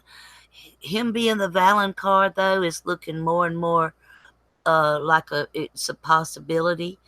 Whether he does it or something happens and somebody else does it, I don't know. I still don't see that they can give. I don't believe they'll give Arya both the king, the Night King, and the killing of Cersei. So it's pretty much, I'm thinking, got to be one of them, either Euron or Jaime. I'll jump in there. Okay, now I remember. You brought it up, Cynthia, right now, and then Ash brought it up earlier, but I didn't make my tie-in. Okay, so you're talking about why Jaime is going. I find this interesting because in his scene with Tyrion, right before Bronn shows up, he's talking about making tall jokes, and he's like, you have to climb it. You have to climb a mountain, right? And this is where book readers get it from now, right? Because when Bran was in his fever dream, when he first gets crippled, he sees a mountain facing off against, I think it's a hound and someone in white armor, which would be Jaime, because Jaime's still Lord Commander at this point. So I feel like that's what. Now the show did the Clegane Bowl thing. They invented the Clegane Bowl thing. But we knew the dream or prophecy that it was attached to it, where they didn't. They just invented a name for it, but we just said it was a prophecy. But I just hate the name. I hate the whole. I hate the name. I hate the name. I hate the whole hype. I hate the word hype now. I hate the word confirmed. I hate hate the word explained. I hate it all. But I never yeah, the that's true. The prophecy, though. dream. I Yeah. always just thought it was a fan thing. But there is the bad blood between the two brothers. So, there is that. I just thought that that was something that the fans were tying in from the book to make a theory. I didn't hear about any prophecies on it. But it looks like we're going to get some fan service for it anyway. Yeah. Yeah. Go ahead. So should we move on to the Danny and John scene? Yeah, I think so. Um, I get so. I'll let one of you guys start. I I'm was just sorry, going to say guys. the same thing. But okay. I Really just did feel not like like that. I just feel like I'm always hating on Danny, and so please, you're so much nicer about it now. Well, I can understand her coming in and asking him, is he drunk? Because I'd have turned around and walked out if he'd been myself or something. But them talking, she started off kind of trying to cudgel him, and then the next thing you know, he's got to tell his family they're his family, and she is his family too. And like I said earlier, she should be thankful that she's got another member of a family that she thought was all dead, rather than worried about that chair. And that's really starting to bug me that she's getting so intense like this. They're trying to make her out to be the Mad Queen, when I always thought Cersei would be the Mad Queen, and she would not be as mad as Cersei anyway. So we may have two wild queens running around Westeros here at the next two episodes. But when he started telling her they could make it work, when she told him, I think I wrote it down, she told him, Yeah. I've just told you how we live together, you know. And she told him, this is how it's going to be. And she was kind of, I just don't think I would have probably told her, well, since you put it that way, then I'll go tell him right now. Because I Right. just don't like somebody Exactly. telling me, putting the screws to me and telling me that, especially something with my family, that I have to or should have to do anything that I don't want to do. And Right. that's just the way I would have gone. But I've noticed that John has started looking at her a little more seriously as far as some of the things she does. And I believe he really does love her. And I believe she loves him. And that's the pity of it all, is that she really does know what, once you are thought to be an heir to the throne, she knows the headaches and the heartaches that go along with that road that you take when you take that road. And she knows what she's had to go through to get to that road. But she's not thinking that he has also gone his own road to get to that point as well. They have both been monarchs in their own right. One on the other side of the world, one in this side of the world. So, I felt that like she was setting some boundaries that if it was me, I would not have liked. Just put it that way. I completely agree with you. Like I just, he comes in, and we all know John doesn't really like to get drunk, but he does it when he's upset about something. And this harkens back to the first episode too, where he's, a little way too drunk because he has to sit at the bastards or the table in the back. And he goes outside, and Benjamin's like, you had a little too much to drink there, didn't you? So, it's just one of those things again where Jon, and I know Tormund was pushing him, but it really, Jon probably doesn't let himself get too out of control unless he's upset about something. And I feel like he was upset about this whole thing with Dany and being so controlling with him because he's not used to that. And what he's used to that with is Catelyn. So that's all that's going to remind him of, is some woman who is horrible to him, trying to control his life and tell him, don't tell anybody. I mean, if I had anyone who I loved tell me, don't tell anyone who your family is and who your real parents are, I'd be like, see you later. I mean, that's that, because that's who you are. That's who he is. And he's been waiting to find this out for, his whole entire life, 20 some odd years. So it's not okay for her to sit there and go, well, I just told you how you can make it work. And it's like, oh, would you stop talking like that? And would you stop being like this? It's just, this is why nobody likes you. This is why nobody wants to be around you. This is why nobody probably trusts you to be their queen, because, Jon also still really, I guess he found out about Dickon and Randall Tarley, but this stuff has got to be building with him. Like, well, you killed Sam's father and his heir. You don't just wipe out a whole family just because they didn't bow to you the first time they ever met you on top of a dragon. It's just not, and he had already said, don't go burning people because they don't bend to your will.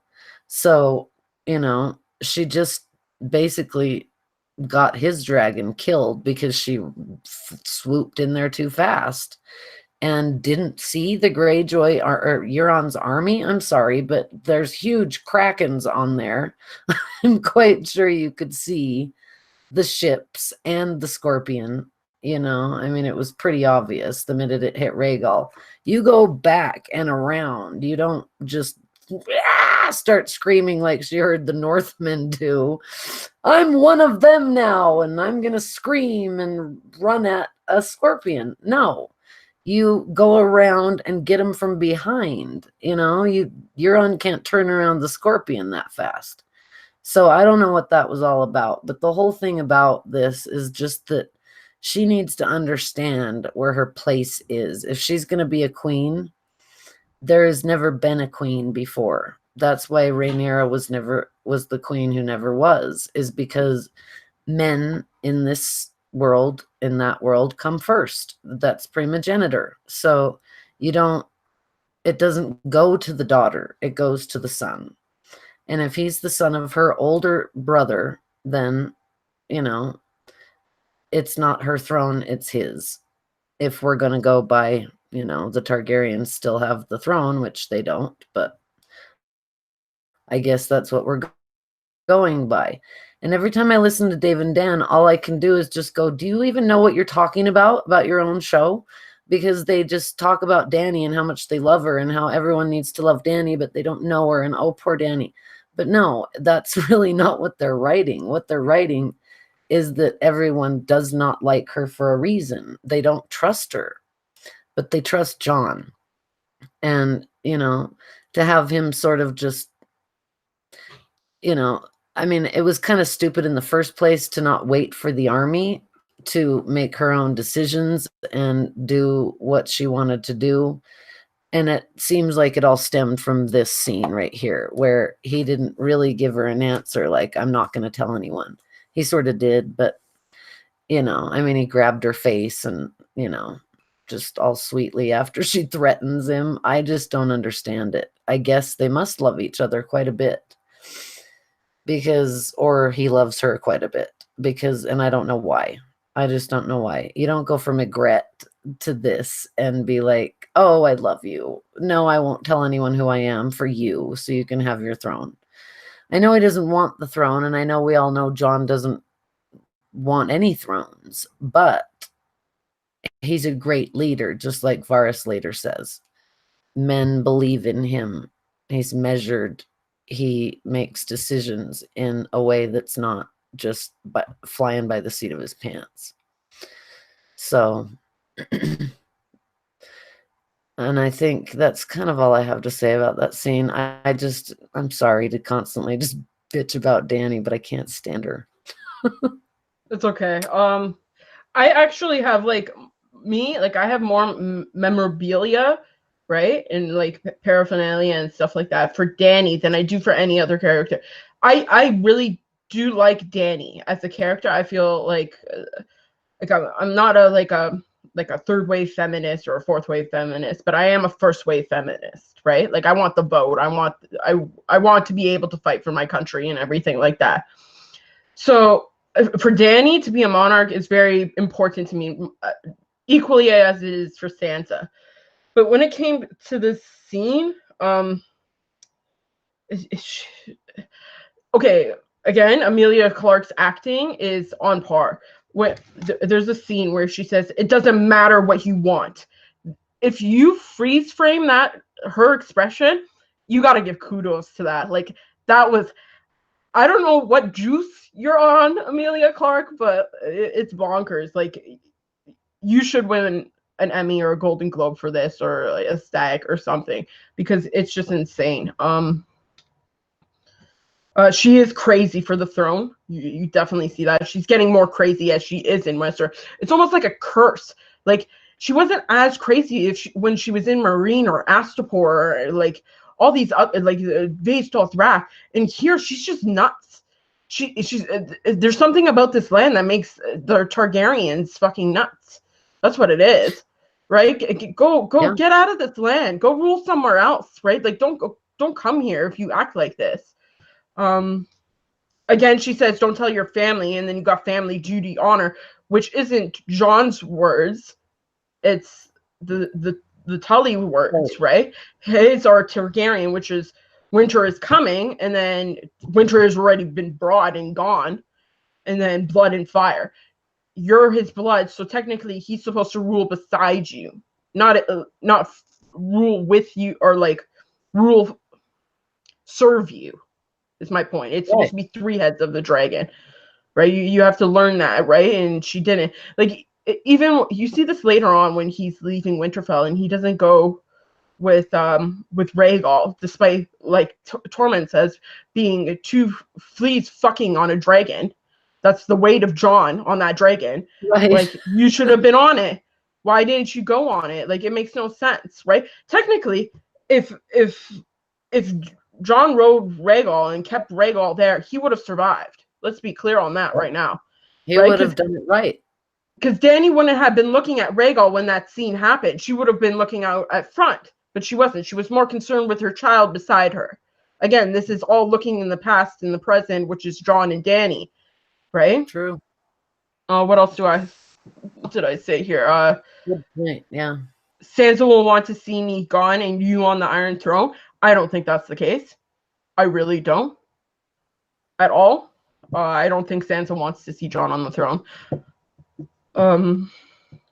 I've never begged for anything. No, I think she needs. Oh, sorry, Ash. Sorry, she needs to be on the throne. That's all I was going to say. Yeah, I think she sees herself either ruling the North and Jon, or somebody reasonable that she likes ruling the South, or just separate them. Or sit the throne yourself, babe. She's a better ruler. And this is what I kind of don't understand either. Okay, so obviously the Vale and the North don't want to be with Dany.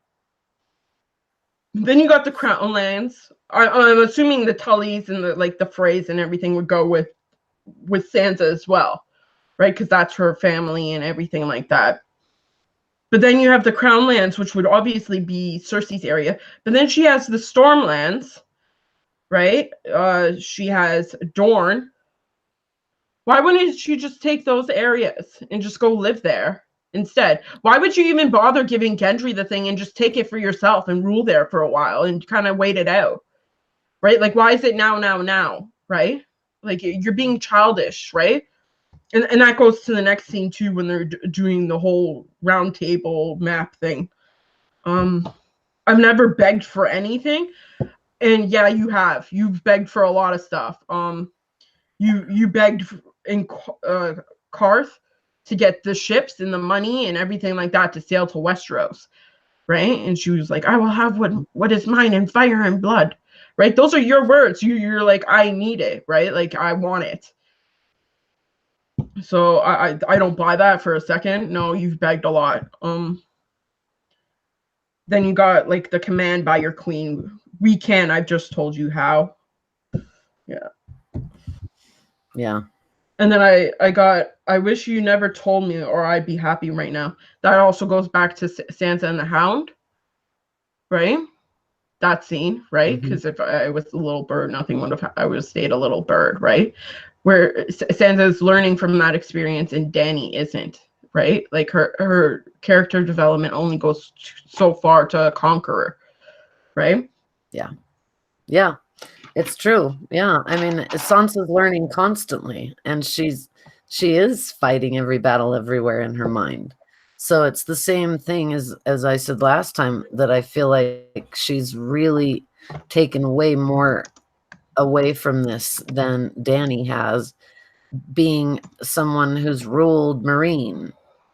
Maybe that's because they were foreigners, and of course they bowed to you. You broke the chains they were in, but you also took their lives away in a lot of ways, because they lost their jobs, they lost their, like the old man who came to her and said, I'm now like trying to fight young kids on the street for food, because I was teaching, I was living in a house teaching children, this person's children. Yes, I was a slave, but I ate, and the children loved me, and now I'm fighting for food and water in the street because I don't have anywhere to go. She doesn't understand what people need, and I believe that's why Cersei's bringing everybody, thousands of people. Please, King's Landing has 1 million people, we know that, but 1,000 people into the Red Keep. I feel like that's why she's bringing them within the walls, so that it's not that Dany burns everybody. It's that she doesn't understand what it means to be a true ruler and actually protect your people, or at least have the appearance of keeping them safe. She doesn't understand. It's like Rhaegar in the harp, right? Barristan told her that story where he used to go down in the harp, and whatever money he made, he used to give it to the poor. Like Rhaegar understood that, right? That necessity of life, right? From the small folk. Where Dany, like, she's completely oblivious to it. She has no idea. She's been handed everything. You basically got handed a dress from Illyrio, got sold off, ruled like an entire Dothraki army, then went on with your dragon. Like, all you had was this small little group. That's it, for like a season. That's it. That's all your experiences as a slave. And even then, you were treated like a queen and given this beautiful dress to, like, and everything like that. And like, it's just so stupid. Like, she doesn't understand. She has no concept of life, like, of being poor, right? No, and you'd think she would, after all this talk of running with Viserys and selling the crown and selling everything they had. You'd think after all that she would, but no. I was just going to say, because she was considered the beggar queen, right? On the other side of the ocean. So you would think that she would be have more sympathy in some ways than she does. But there again, she has been taught that she is a Targaryen, she is a royal, and living in America, I'm not sure I really understand all the significance of all of that. But if it's anything like what's happening over in Britain over that baby, then that's something really special, I guess. But I mean, she should know better. Hold on, inform me what happened in Britain. I didn't get that point. Like, what happened in Britain? I'm talking about the royal babies. I'm not clear on all the royal stuff, but Prince that Harry goes on. Baby, yeah. But it's actually causing some problems.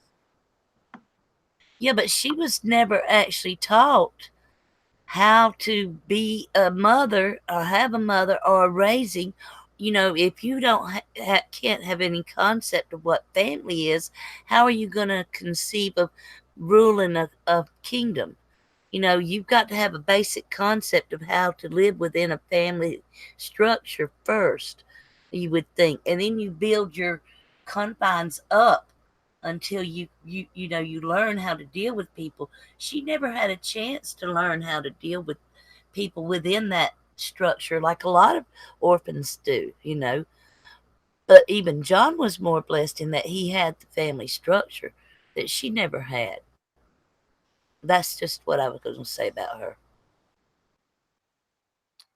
It's true. I agree. I mean, all she had was Viserys, and we don't even know if what he told her was even true. A lot of it, some of it was, And he but she was abused so her. young. Yeah, and he Oh, abused he her did. the whole time. So, He sure did.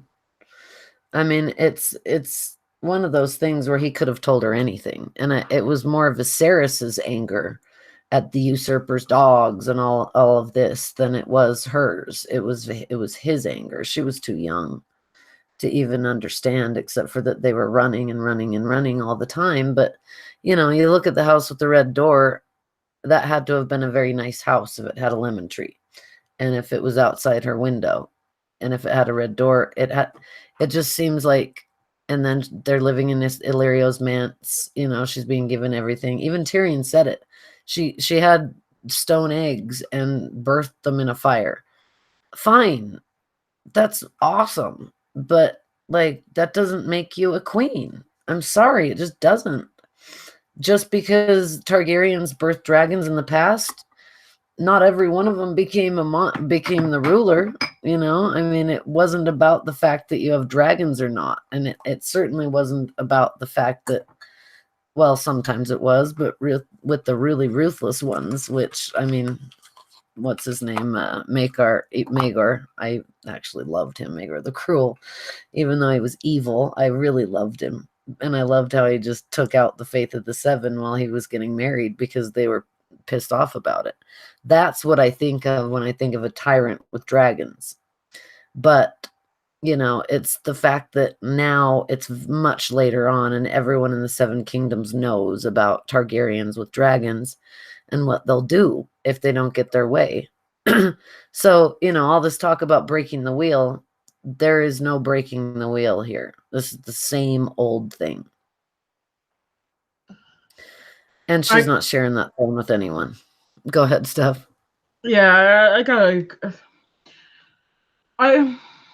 I found a lot of faults with Dany this season, and it's a little sad because she had a very good rise, and then she immediately crashed. There was no gradual thing like progress to her crash, right? Like, yeah, progression. That's it.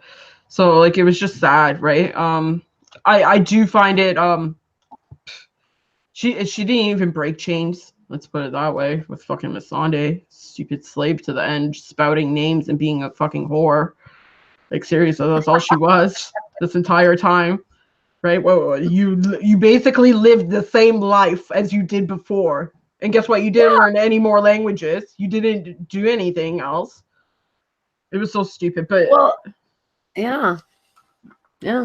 Go Ash. I mean, just them taking Missandei and her saying Dracarys, it's like, what is it? Okay, great. Now we've got this again. Like, this is what we don't want, is her burning the King's Landing with her dragons. Yes, I get it, Missandei, but also you weren't even like you weren't an advisor, you weren't anyone, you were just someone until you started getting a pay raise as an actor. You weren't the character that Daenerys depended on for her advice and for, she wasn't. She was just a girl that she really liked. And I loved Missandei too, but it wasn't really that big of a deal, except for to Grey Worm.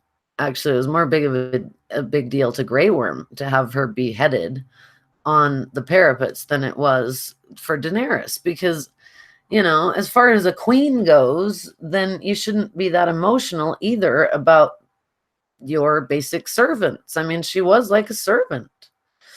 So I just don't understand the breaker of chains either. I love that line from Cersei, like, so much for the breaker of chains. I mean, at this point, not that I'm on Cersei's side really, but at this point I'm almost liking Cersei more because she's just a deeper character. I agree. Okay. When it comes to Not me. Cersei's, I still don't like Cersei. oh, man. No, I That don't. one I No, still can't. Cersei. Sorry, y'all. no, I don't Go like for it, Cersei. Steph. Don't get me wrong. I don't want Cersei to win. I don't like Cersei. I don't think she's right in any way whatsoever. I just think that Dany is such an annoying character for me in the show, not in the books, but in the show, that I just can't take it anymore. I just feel like, I almost think Cersei's being smarter than Dany right now. At least she listens to her advisors. Well, right now, Cersei's got no reason to surrender. Cersei is ahead of the game. Yep. And say what you will about Euron Greyjoy, them ships were badass. Now I'm telling you, they were some rigged out ships, and the crossbows on them were something. The ballistas, but yeah, that was something else.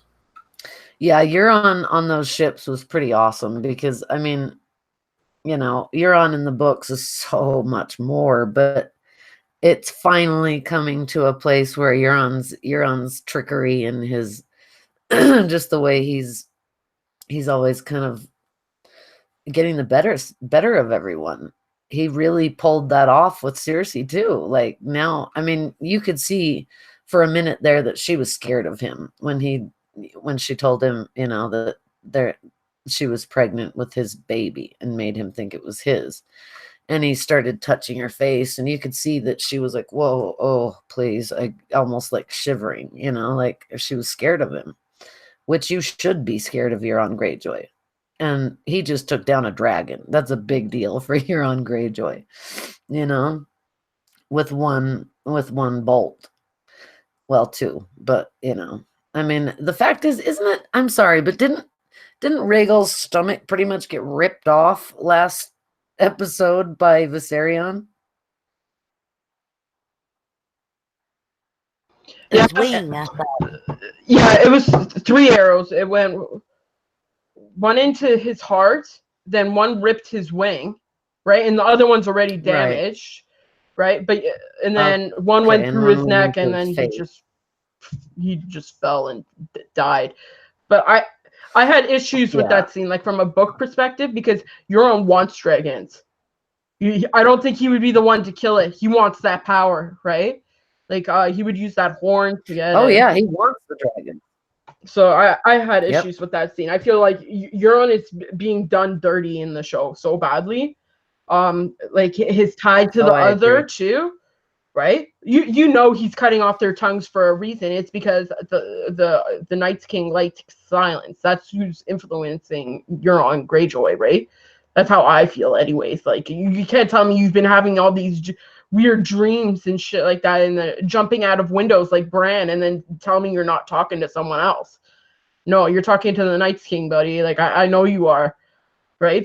So like everything, right? Like, oh, I need a dragon horn, right? That if that's the way the wall's gonna go down is by a dragon, the Night's King wants him to steal a dragon for him, which means it's still alive. It's not even a white when he gets it.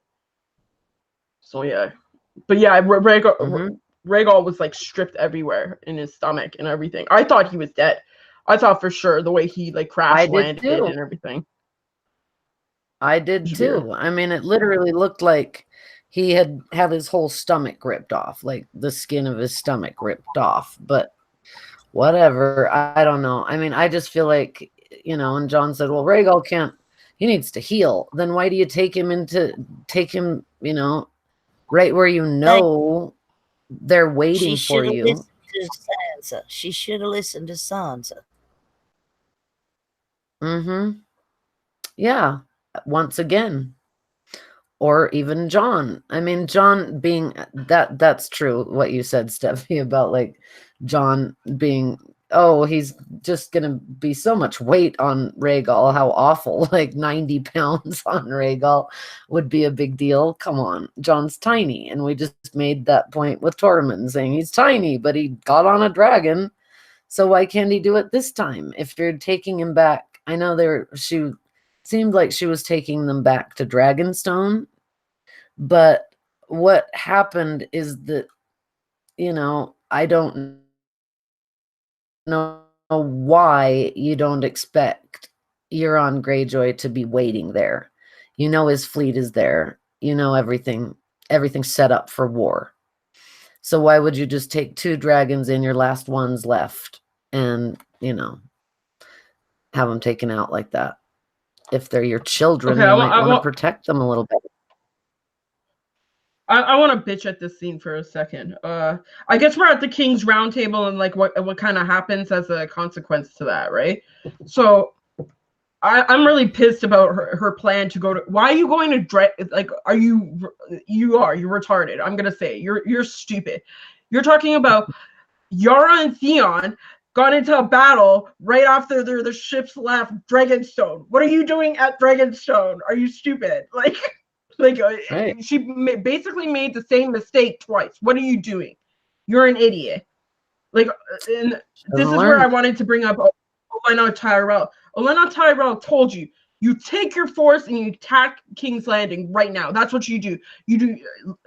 If lions don't consider the thoughts of sheep, what do dragons do? They don't consider the thoughts of lions, right? She told her to attack then. The oldest one in this entire series outside of Old Man, right, who probably has the most political knowledge and tactical knowledge, just told you to go, and you probably would have won the whole entire kingdom. But you were an idiot, and you listened to Jon, who's a bigger idiot, who basically has gone into 3 battles and basically almost lost every single one, except for the one that Sansa was there and saved his ass for, right?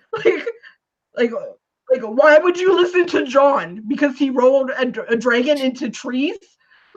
Seriously, why are you listening? Because you slept with him once. That's why, and you love him now. No, but he's pussy whipped, right? He's so pussy whipped. Sansa said. Right? Dany says she's pussy whipped. She's not pussy whipped. She's trying to pussy whip him back, right? No, get out of here. Well, Varys said Varys even she would overwhelm him. She's too powerful for him. He can't ride the dragon much. Yeah. Okay, again with this round table garbage shit. Who the hell is the Prince of Dorne? Who's the? I know. I was like, is that Tristane? Who are you talking about? The guy who married Marcella and loved her? The only person I could think of would be that the guy that goes with them to the tower in the Winds of Winter pre-release with Arianne Martell. Oh, the Dane? Balon's. Oh, Darkstar. Yeah, that guy. So I thought it was him because that's the only person. But we've never met him. Nope. So he's the Sword of the Evening. He's not. He's a Dane. He's not a Martell. I mean, I don't know who the Prince of Dorne would be. They killed Doran. It seems like that's who they were referencing with the wheelchair, but that was way less than 120 years ago. And it wasn't Daeron Targaryen's nephew either. Well, it could have been, but not 120 years ago. So, and it's gout. He wasn't crippled. It was gout that put him in the wheelchair. So I don't know what that was about, but it's also the thing. Philip, one of the dog shows is Philip. I don't know who these people. I don't know who the Prince of Dorne is. I don't know. I mean, did Doran have another kid we don't know about? Is it Elia? It's like Moses. It came in on down the river. It's so stupid. They're finally bringing the Sphinx in.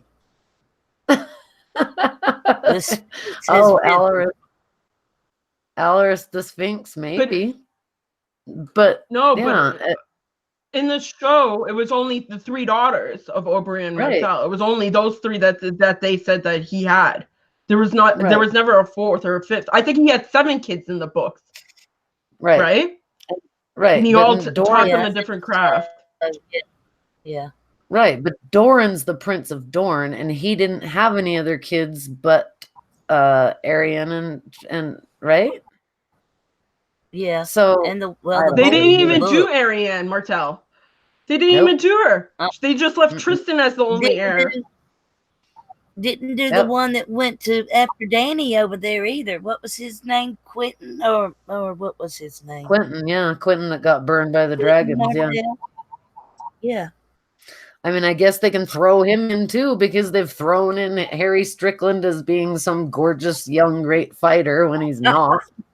They've thrown in a lot of Yeah. people. So maybe it is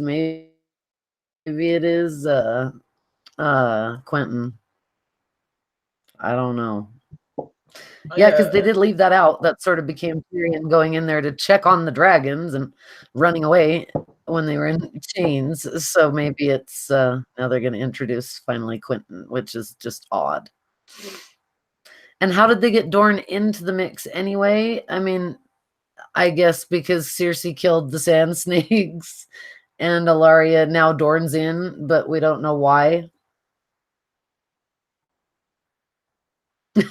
I think Dorne was going to automatically be in after them killing the sand snakes, and Quint and Oberyn. So, Sure, that but came like from Paris. how? Like, where's the scene where we see like even a raven arriving at Dorne? Like, I thought they were all supposed to be dead. Well, you in the don't. show. You just see Varys holding the scroll. That's all you see is Varys holding the scroll. This is Oh, And so he's stupid. the one that Why are you bringing back all these places that you fucking utterly forgot and like left Yeah. dead and dry and did an awful job with? You should have just left them off, honestly. Like, why bring up Dorne? Why bring up Storm's End? Like it doesn't matter. No one fucking gives a shit. Like, honestly, you left them out for like seasons, right? Like, if you wanted to do them justice, you Right. should have, right? And you didn't. Like, just don't even bring them up. Like, honestly, so stupid. Like, Prince of Dorne. Yeah, right. Get out of here Them with that alone. shit. Yes. Please leave them alone. You've already decimated Dorne. Like it's just a little tiny place with one family. they could have gone when they had that talks. He told them that Yara had taken over what's that place with all them islands? The Greyjoys place. The Iron Islands. Iron Islands. Islands. So they could have gone piecemeal back to King's Landing. They could have gone and rested up at the Iron Islands, let the dragons try their wings or whatever, So, there was just poor planning and too rushed. She had to get back to fighting another battle, and it was too soon.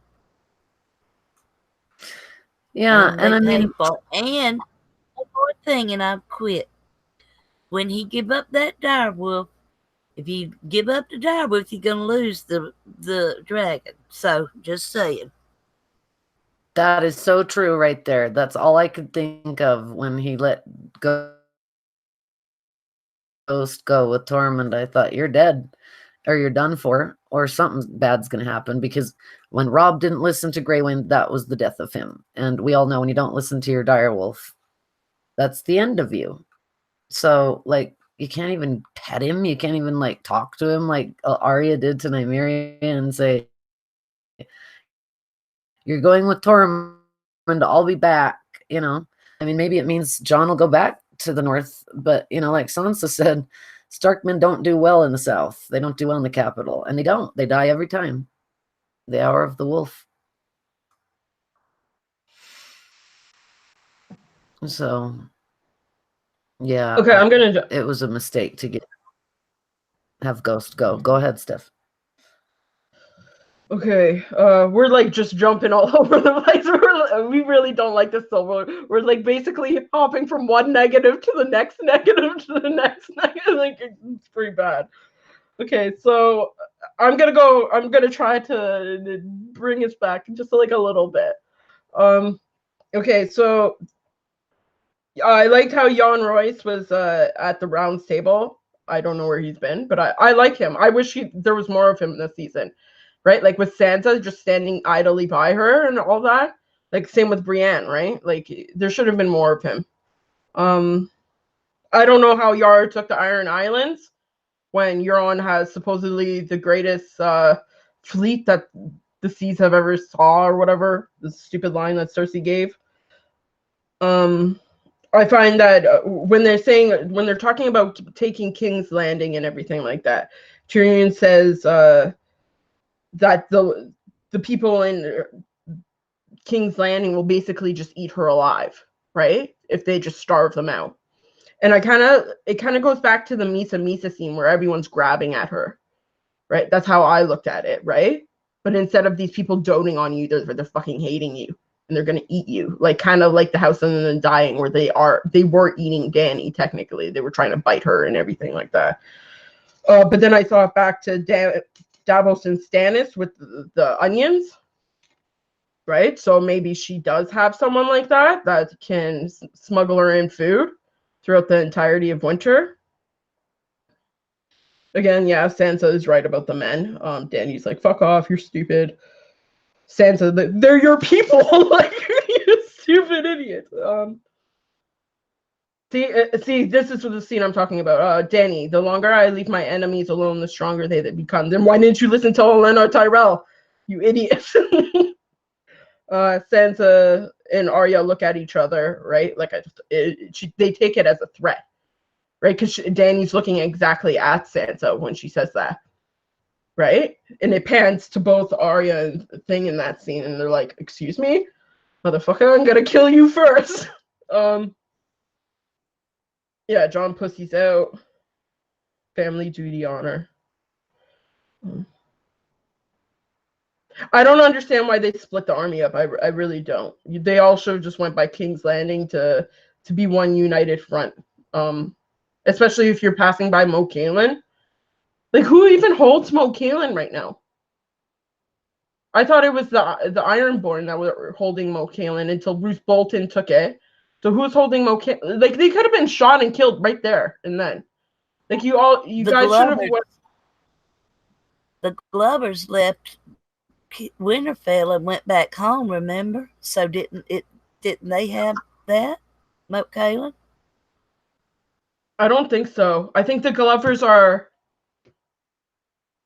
The Glovers are Deepwood Mont, which is east north. Yeah. Yeah, right. The neck is the Crannogman. And it showed Great Water Deepwood Mont too. When they span the map, right? It shows Mo Kalen and then it says Grey Water Watch. So like if they're passing by there, like again, that's a hint to Howland Reed. Like why isn't Howland Reed there?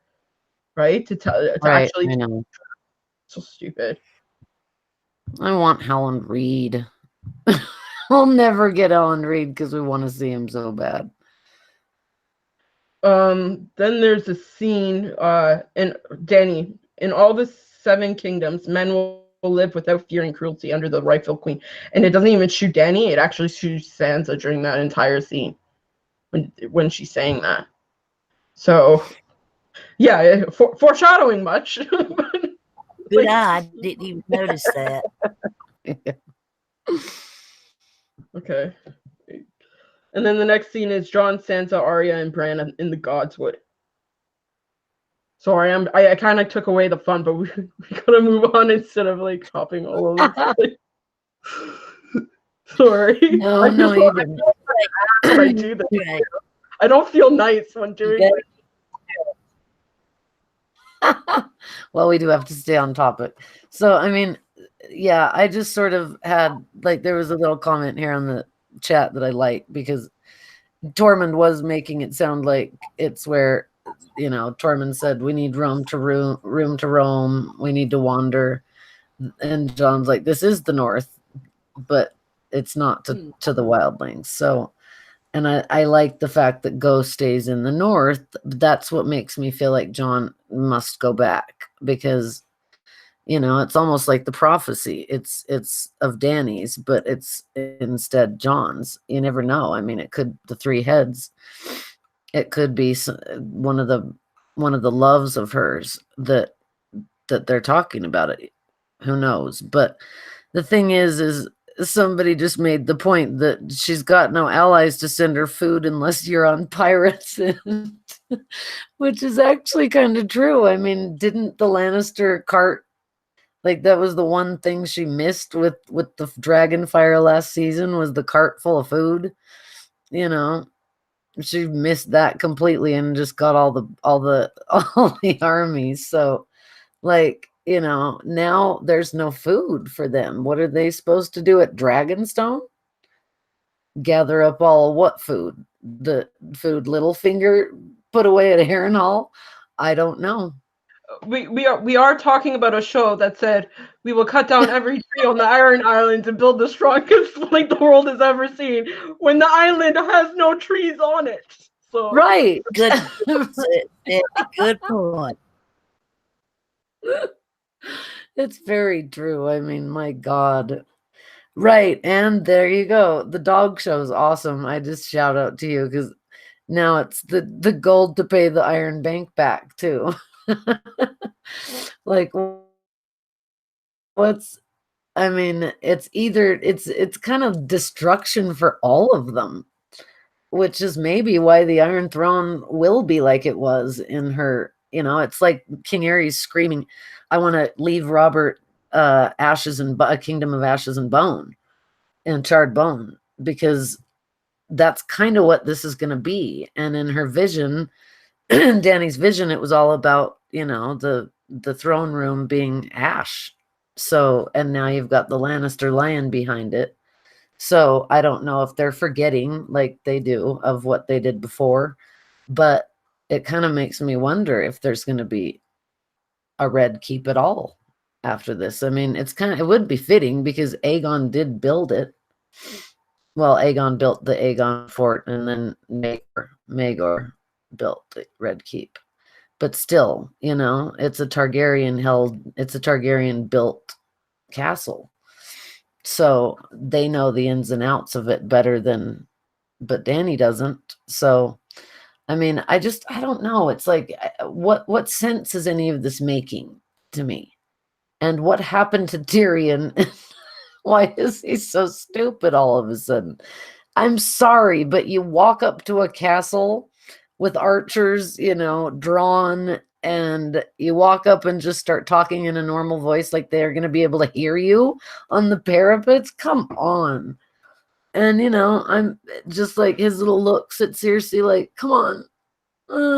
But have a heart. I swear he was whispering during those scenes too. I swear his voice was lower, like on purpose, like so he wasn't heard at all. Cersei was probably just like looking at him like, what is he saying? Okay, well, we're just going to kill her anyways. Whatever he's saying, fuck him. But the thing is they had like 12 scorpions there. They could have just shot Drogon right then and there. Yeah. Why didn't they? Good point. And why did they have Missandei there? Was pointless. Dany knew that was pointless, and it wouldn't have even been there if it hadn't have been for Melisandre. I mean, male, whatever. The other male, but Missandei. But yeah, she knew she was gone, and that's why the Drakars come out, and I think that a lot of Dany's problem in this next coming up is going to be regrets that she didn't listen and didn't take more attention. And she had apparently the Ironborn and Dorne coming to be able to. She could siege the city, but she's got to get all of her together to do it. She can't do it with those few Unsullied she showed up there. That was plumb pitiful. Yeah, I'll say. It really was. Like, why go parlay when you already have? It didn't work. Now you're there. Just come with the army. Don't wait. Don't like, I'm going to go before they get here. Why again? Now you lost another dragon. You lost Missandei. You lost a lot there. Why? Because you can't learn Armor. from your mistakes. Armor for armor. That was another pet peeve Yeah. I kept coming to. Yeah, Tyrion. Yeah, Tyrion last episode, he's like, if I were up there, I would have seen all this stuff, and he doesn't tell her either. I kind of believe Tony a little bit here, where he's like, I actually believe Tyrion is working against Dany on purpose, right? He's doing this all for Cersei's kid, right? I like that. Yeah. But like, I I don't know. Like, I think he's just being stupid. Like, because he started drinking again, and then he just purposely went dumb, right? Because for so long when he was with when he was with Dany, right? Like, he went to Varys and he started drinking. And he's like, no, you got someone to fight for now, right? Like, stop drinking, stop this shit. And then slowly, it was in Marine where he's with Missandei and Grey Worm, and he's trying to get them to tell jokes, right? And then he starts drinking, but it's only like a little bit. And then this season, he's just fucking struggling it back like no tomorrow. So he purposely went for. He knows that drinking makes him like incoherent, right, in thought almost, right? So he's doing it on purpose, or maybe he's doing it as like a safety guard or something like that to his faults, or I don't know, but like I don't think he's. I think he's nervous. I think he's nervous about being with Dany and that she's not stable. Because when Varys said, I worry about her state of mind, it's like, well, yeah, why wouldn't you? And Tyrion, oh, come on, you can believe it. And he says, you're drinking a lot. It's kind of like, there it is, you're drinking a lot because you can see this, but you're not admitting it. I don't think Tyrion's actually like consciously been working against Dany.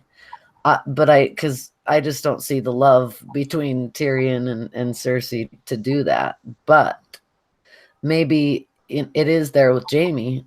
So maybe now that Jaime's left and Tyrion's gone, shit, this is my family, whether I like it or not. Tywin raised them that way. We are Lannisters. So if our house goes, that's it for us. Just like, Sansa's little speech to Ramsay, your house will die, your name will die, you won't be a part of history. And that's one of the big parts of everything for the Lannisters, is that they want to go down in history as the people who were the best, who ruled who held the throne, who no matter what, everything was theirs. Even when it was Robert Baratheon's, there were Lannister flags everywhere. So it's all kind of like seeming to me like Tyrion's doubting his own self, and that's why he's drinking so much. And at this point in the book, it's where the horse goes, so he's doubting himself there too. So it kind of fits. But Varys, I loved that scene so much because it was like, finally somebody is actually coming back around from all this madness and thinking about the people who's on the throne, if they're good, if they're okay to sit the throne, if they're sound of mind, or if you're going to get a next mad king. He's the only one thinking about this. The fact that the people follow Jon, he's like a magnet for people. They love him. And this is what, it's all about, the charisma and the way that's how you lead. That's what Rhaegar would have been. That's what Baelor Breakspear would have been. All these people who would have sat the throne but died first.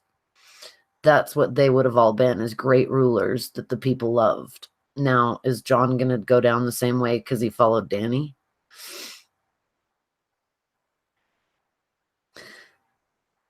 I just wonder if that's why they introduced the whole Daemon Targaryen or Darren Targaryen thing, because that brings us back to Damon Waters, Damon Blackfire. Yeah, Damon Blackfire. Yeah, that's interesting. I think one of the Targaryens actually died by a bunch of scorpions in his bed, and I guess that's kind of like Jon, right? Where he's basically sleeping with this woman and she's stinging him like a bunch of times till he's dead, right? Yeah, I can see that. As for Varys, Varys is gonna die. Melisandre called it, so the only way I could see Varys going out is if he poisons Dany at the same time as he poisons himself. Right? He goes back to the Stannis and Melisandre and that Maester Crescent. Crescent. Right? And he tries to do that, right? Like, oh, let's cheers to this right now. Yeah. Right? And he tries to take her out like that. Right. Oh, that's good. Yeah. Nan, were you gonna say something? I was just gonna say that's kind of like goes back to the first of the season, you know, first season ever. Mm-hmm. Yeah. With Tyrion, and he came back to the table that next day after Brienne was pushed, and they was, saying, well, you're not helping your family. He said, I beg your pardon, you know how much I love my family. So Tyrion does love his family. And Varys, I was surprised that Tyrion is staying as loyal to Dany as he is, and I think he's half in love with her. But I think also Sansa hit it on the head when she said that, when she observed that Tyrion is afraid of Dany. And I believe that he has come to be, he's afraid of her. And Sansa was right in that one too. And Varys, he's going to be burned to death, I think. So Dany done told him what's going to happen to him, and he's going to do it. He's going to betray her. So right. I mean, he just did. Basically, Tyrion said, we're committing treason right now. And, they were, well, Varys was. But the thing is that, that's the whole point of Dany being a tyrant. She's a tyrant. She's a tyrant. She's a tyrant. She's a tyrant. You don't kill your advisors because they don't agree with you. That's why they're your advisors, is to not agree with you all the time, right? I mean, isn't that the deal? So, to threaten Varys, and now he's going against her, but he's actually the only one here with more experience, being that close to the throne, serving 5 kings now, or 4 kings now, that he's, he's the one who told Aerys not to open the gates, and he opened the gates, and Tywin came in and sacked the city. So, Varys has almost been right every time. So it's like, now you're going to kill him for disagreeing with you? You need to listen. Go ahead, Steph. Okay, so number one, this is very much a Sunday Night Massacre. It's basically when Nixon basically fired 2 of his main people in the States, right? It was called the Sunday Night Massacre because you're not supposed to do it to your like generals and shit like that. It's just stupid, right? These are the most intelligent people that you got backing you up, and they're telling you, no, don't do this. Saturday Night Massacre? I thought it was called the Sunday Night Massacre. It was Saturday night, I believe. Was it? Wasn't it? Okay, whatever. I'm horrible with history. You knew what I meant. You knew what I meant. Yeah, it was Nixon when he fired all the people. He went through a whole list of them. And I won't get into politics. Let me get out of that. But that's what that is, right? Like, Dany's being extra stupid when she's not. She's not supposed to be firing her squad, right? Point, Biotic Flux, the dog show. Okay, you said Varys wouldn't have made it to Dragonstone. I don't believe Tyrion, who can barely run, Stubby, run on cross the fucking boat. Okay, well, little scorpion arrows are going through the entire boat. Like, are you kidding me? You know how, okay, I'm not going to go into a story about myself, but it's hard to swim it against a current. It is so hard, especially in ocean current, because it will pull you down, it will drag you down. Like, it will take hours to get back to shore. There's no way a guy like that would make it. And I guess that goes to the book too, where it's Tyrion was supposedly drowned as a kid, right? Or he almost drowned, which is goes to the Iron Islands theme, what is dead may never die, right?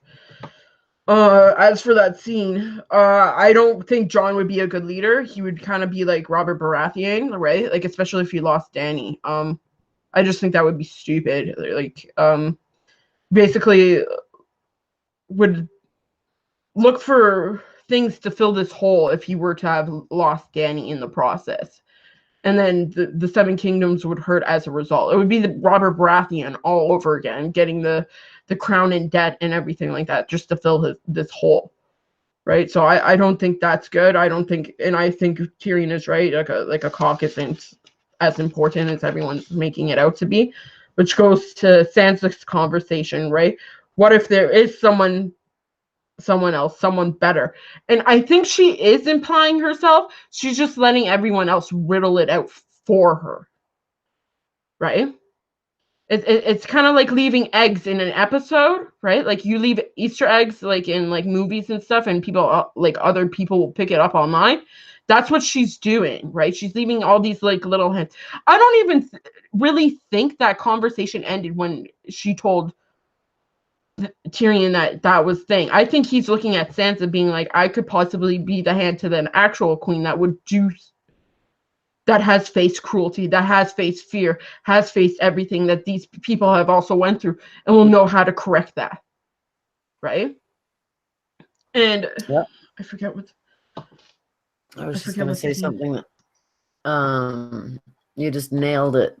That yes, that's Littlefinger to a T, to not say anything,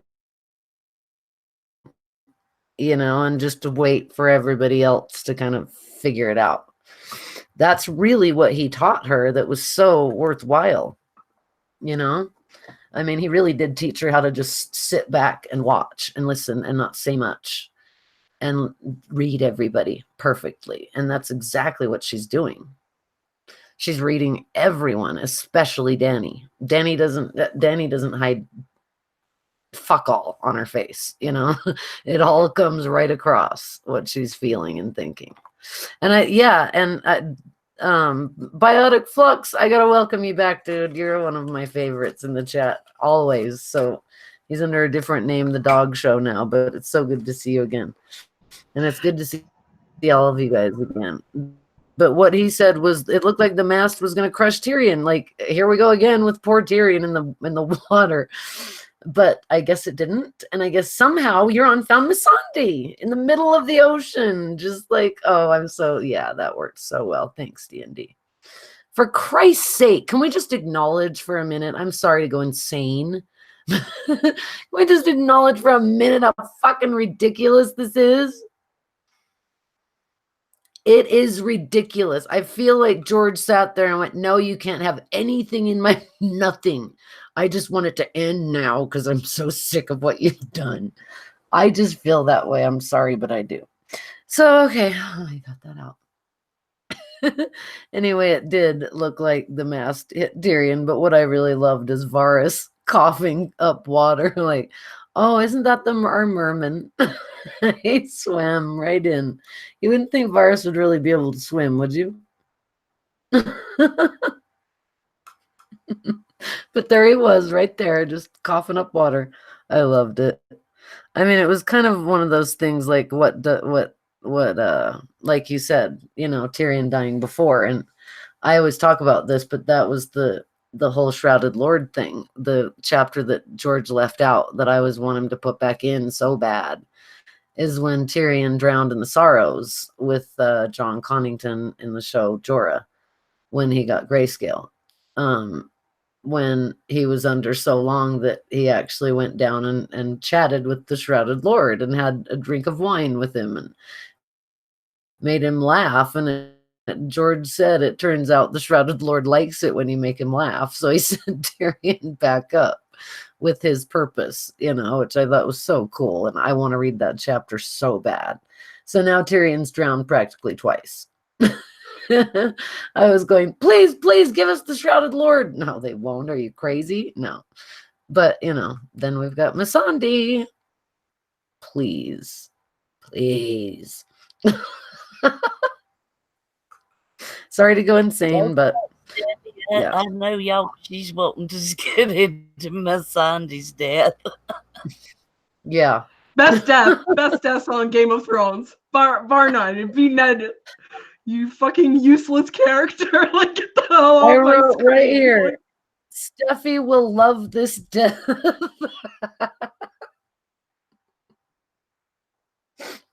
Useless Missandei is Steffi. I like Missandei.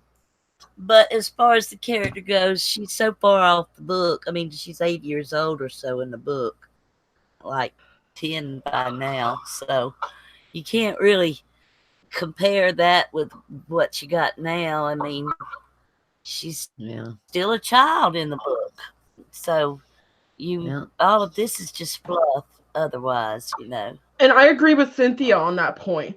In the book, this would have meant so much more because I think it was in Astapor where the masters led the way by kids pointing the way to Marine or whatever, right? The slave children. Yeah. So it would have made more sense if Missandei was a child, but instead they switched her character to just be a whore and a slave that spouts her titles all the time. She is a slave. She was a slave then, she's a slave now, and she died a slave because she bitched out. And instead of taking Cersei down with her, like literally, you just stood there. She could have pulled her down. Yep. Literally, what I wrote on Twitter is you should have pulled a Tyrion and done what he did to Shay. You should have taken those chains, wrapped it around her neck, and brought her down with you. That's what you should have done. Instead, you acted like a bitch and you stood there. Like, it's not my fault. Like, your character was useless and you stood there, right? Like, the worst character, but the best death scene because I was so satisfied that she just left.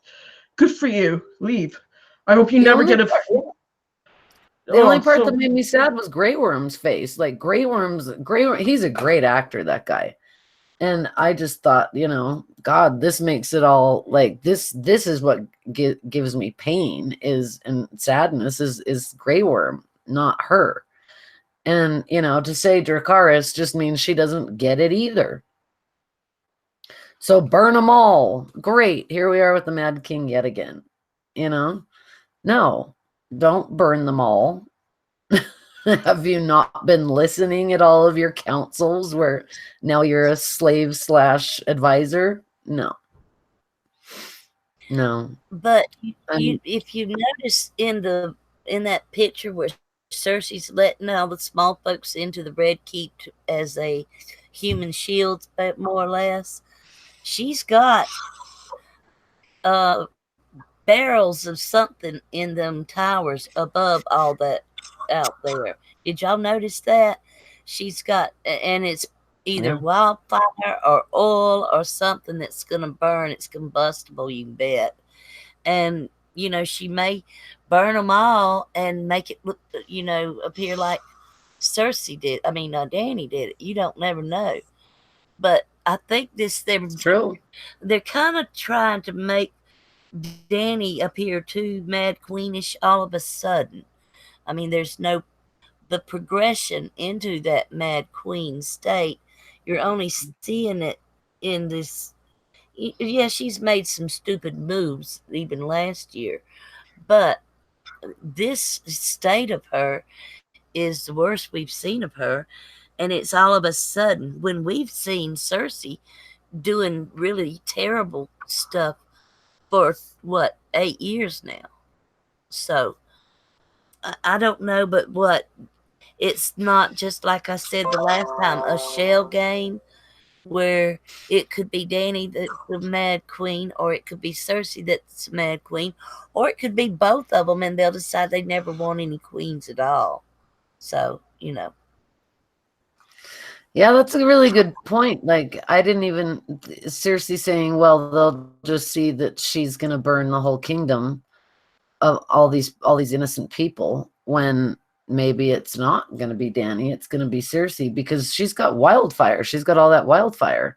And maybe she'll be smart when it comes to a castle in the medieval ages and pour oil over the side onto the people coming in. You know, actually, that's a tactic of war that they use. That's what you do over the front gate of a castle, is pour oil. So, you know, it could be Well, that that's Cersei's what actually got. Well, they've already mentioned that last year with Braun when they set up the meeting and they were looking at all these Danny's big bunch of troops she had and has no more. Yeah.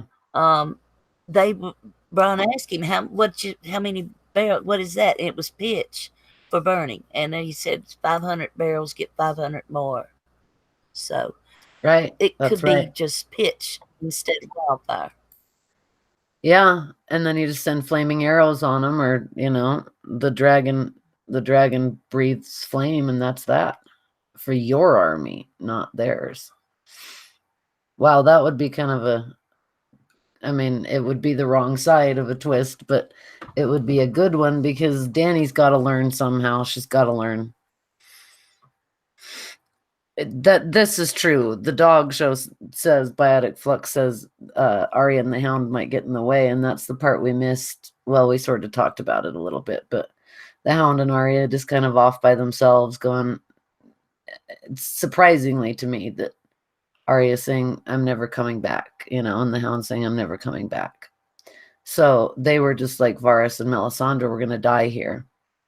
And so they're going to die in King's Landing. And Arya is probably going to finish her kill list. You know, if the Hound doesn't kill the Mountain, she's going to help him. Or she's going to do it for him. And, you know, it's one or the other. I said this last time, and it seemed like it was a little too much for Arya to kill the Night King and Cersei. But she just might. You know, I don't know. Maybe it'll be Jaime. Maybe it'll be Tyrion. Who knows? But maybe it'll be Euron, because Euron's younger brother too. So, but the thing is that I feel like Jaime needs to be there while she dies. That's the one thing I feel like, because they always say they came into this world, they'll go out together. Even if he doesn't kill her, he's got to be there. And if it's Arya, great. If it's the Hound, great. Whatever. But, you know, I feel like, you know, still I feel like it'd be better for little, you know, the cat, Rhaenyra's cat, to go running under the mountain while he's walking down the stairs or something, trip him and fall into a brazier. I mean, I swear to God, it'd be better than what's going on. But if the Hound actually did fight the Mountain and we could forget the name Clegane Bowl, then I might be pleased with it. I would, because I'd like to see the Hound get his due. Yeah, just think about it from the prophecy standpoint, because the prophecy makes so much more sense, right? Because it happened in season 1, right? Right. Game of Thrones. Yeah. And even the Hound is a younger brother too. He's a little brother. Yeah. Yep. There could be many Valonqars. Tyrion, Jaime, the Hound, Arya. And I don't think it's right either to have Arya kill the Night King and Cersei both. I really don't. But as far as we're going here, you never know. But what I do think is that it should be something where, you know, Sansa has some say in it. Like they take Cersei prisoner or something, and they take her down to the Black Cells, and it's kind of a repeat of maybe Ned or you know. I'd like that. That would be like poetic justice. But then again, it was Joffrey, right? Who actually killed Ned. Cersei didn't want that. Cersei advised against it, right? And same with Varys, right? And Sansa didn't want it. It was just Joffrey being a fucking crazy lunatic, right? Which sucks. It was, yeah. It was, Yeah, but but you know, you Cersei's heard done what so many horrible things in those dungeons. Go ahead, Nan. Sorry. you you heard what Sansa told Jamie before he left.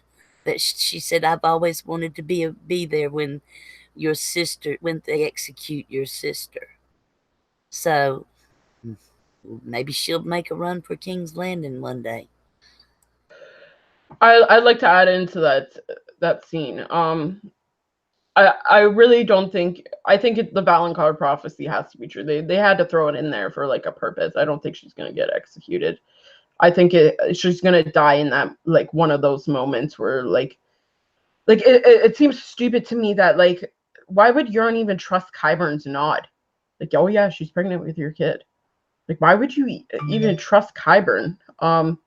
So stupid. But there was one scene when Jamie walks up to Brienne and Sansa says, as one of the rest of her, as are the rest of her advisors, it's unanimous, right?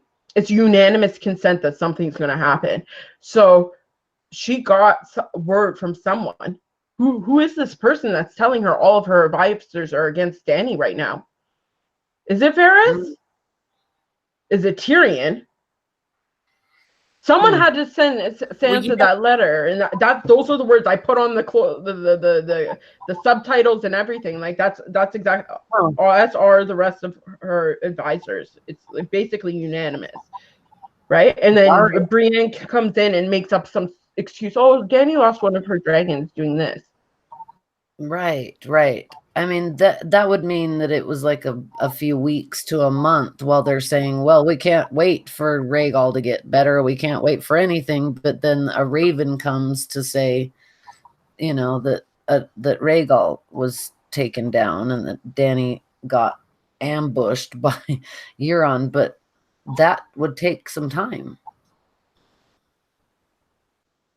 So it does seem like there's something going on where someone's giving some information, and you know, it very well could be Qyburn. I've always wondered about Qyburn myself, if he wasn't on the Tyrell side before, or maybe he isn't on another side now. But kind of starting to not think that anymore as of the last couple seasons, because it just doesn't look that way. It looks like he's just a Frankenstein and Dr. Frankenstein, and that's it. But it also could be Dario.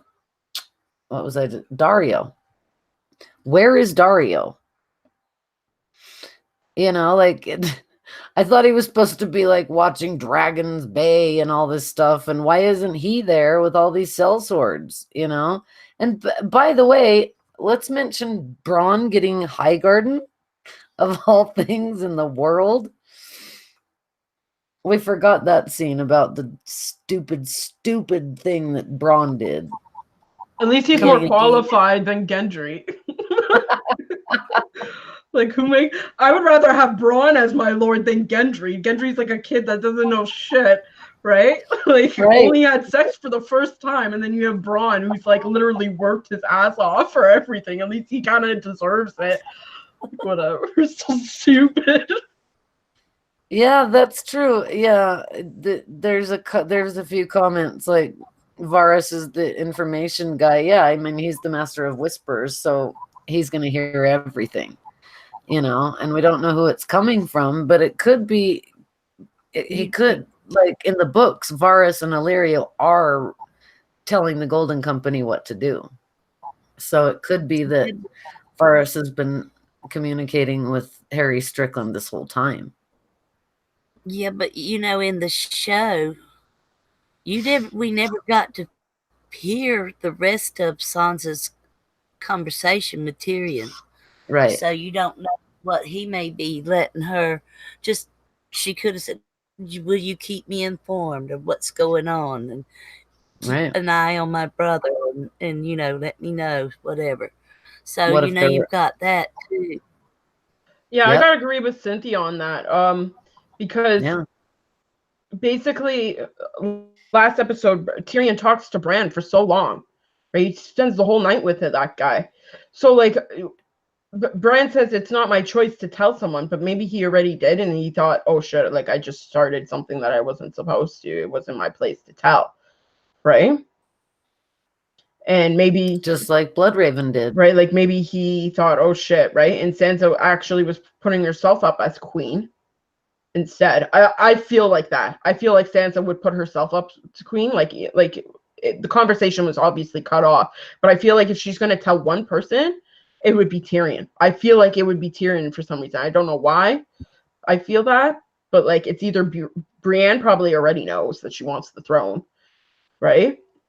Yep. And then it would be Tyrion next, and then Varys would probably be the information hound in that scenario, and he's probably riddling it out. Yeah, because Tyrion told Varys. Who told Varys? Or who told Tyrion? We assume Sansa told Tyrion. Yeah, but it could have equally been Bran, right? Could have. That's true. Could have been Sansa all by herself. You know, like I mean, I beg to differ on that point, though. I don't think Sansa ever wants to go back to King's Landing ever. I think she wants the North to remain independent. And if rather than have Dany, I think she would rather have Jon in King's Landing, and then her as in the North, ruling the North, or Jon, as independent or whatever. But yeah, I just don't get that. And that's she the thing. She may be, but I mean, as an option, but she knows enough to know, just like Varys said, cocks matter in their world. Yeah, and they do. That's been my whole point, is that primogenitor is male. It's not female.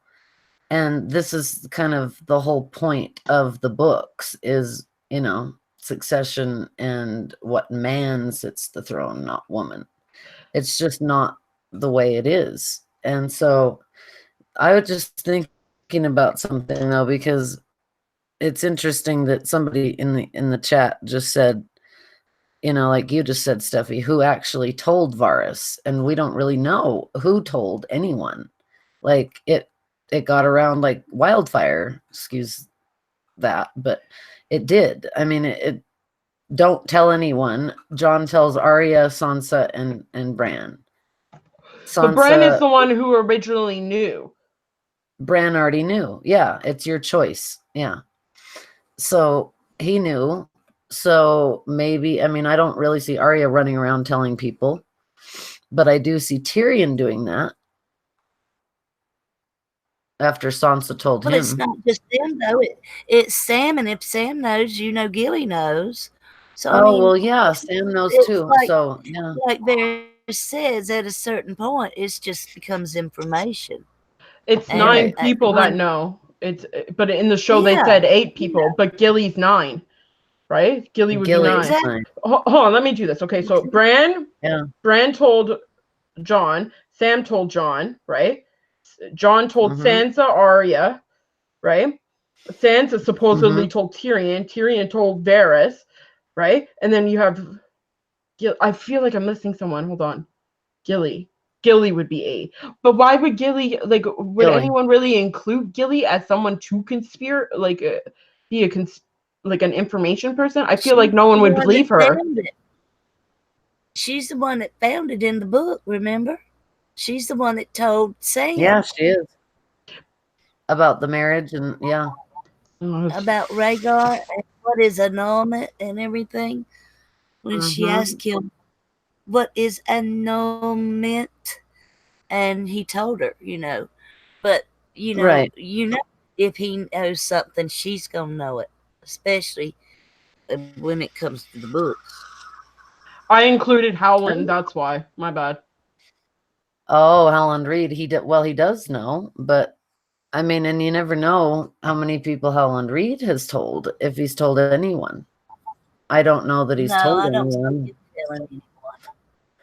I don't think he's told anyone, but at this point, he might have if he sees a dragon queen flying around, because he would have seen it. He would have. Yes. from his floating castle. See, but look, Biotics Fluxer, the dog show, he said Gilly knows of the annulment, not necessarily the stuff about John. Right. Like, she doesn't really have a concern with him. Like, how much information does she know about John? Right? Despite Sam and John being so close, like, how much do I really know about? Like, I agree with that, actually. Gilly doesn't really know that means John's their son. She just knows that means. I think that if she's been in Winterfell this long, I just imagine she knows something. Yeah, I would think so too. Sam, and as close as her and Sam are on everything, I would think that she does anyway. So it's probably 8, possibly 9 people that know. You know, it's kind of like, this is something Littlefinger would do, is go spread it around without anyone really knowing who it was. So why not Sansa? Jake brings up a good point too in the chat. He says that Cersei might be talking to Sansa. Right? And offer her the North for her defense. Because supposedly all the Northmen are gone mysteriously, like the House Glover, right? I don't think the Vale went down either. I think they stayed in the North as well, right? Like, all these Northmen didn't go. I think they removed them, like, physically off the table. I think John just, like, swiped them off. He did. He took them off, yeah. Maybe that's what Bronzer Royce was like, his last gasp there, lighting the fire. It was half of them. I wrote it down. It was most of the Dothraki, half the Unsullied, and half the North. So they lost half of the North in that battle for Winterfell. Right. And then you got the wounded. And most of the ones that's left are wounded. Yeah. Yeah. However, they were holding Aaron shields, so God knows why. But anyway, this is interesting here. As far as believing, we always hear that Lyanna was raped without being pregnant or having a baby. Why would you think she was raped? Exactly. Somebody started that story, and it was most likely Robert, So somebody starts a story, it becomes history. It goes to, like, that mob mentality, and, like, what they're trying to get is democracy or whatever. It's always, like, the population that doesn't win is so dissatisfied, right? Like, anyone can look at it through history. Like, I can say I don't like Trudeau. I don't like a lot of his policies, but I do find some of them good. Like, yeah, you can save baby seals if you fucking want. Like, I got no problem with it, buddy. Right? Like, I'm not going to front you on that. Like, it was a good policy. But, like, it's that thing, right? That's how John died, right? And it's the same reason why Cersei might get killed if they starve her out, right? Is that mob mentality is, I'm hungry, I want food, right? It's everything like that. Yeah, I agree with that. That makes sense. Yeah, I mean, it's kind of one of those things, I guess. It also could be Tyrion wondering, like, testing people, like he did with Pycelle and Littlefinger, and and he cut off Pycelle's beard. Yeah, the lying game. Right. Yeah, right. He says, I'm sending Myrcella to Dorne, I'm sending her to the Vale or the Eyrie, I'm sending her to River. I forget all the places. But everyone told a different story, and he went to see who ratted him out. Right? And it was Pycelle. Yeah. Mm-hmm. And so it could be like they played the drinking game again. Maybe it's a reference to Tyrion playing another game again. I like that. It's kind of cool. I like that a lot. Yeah, I do. Thanks, JD. Was that JD? I didn't even see. Well, hello, Jake. I don't think Justin is in the chat right now. Oh, that was Jake. Sorry. Yeah. Hey, chat. I don't get to. I have the girls keep up with what y'all saying, because I'm not that smart. Yes, you are. I think we got it all, haven't we? I think we have, yeah. I mean, Yeah. All I want to say left is that, what the fuck, Tyrion, is what I wrote down. Why not just remain with Cersei then?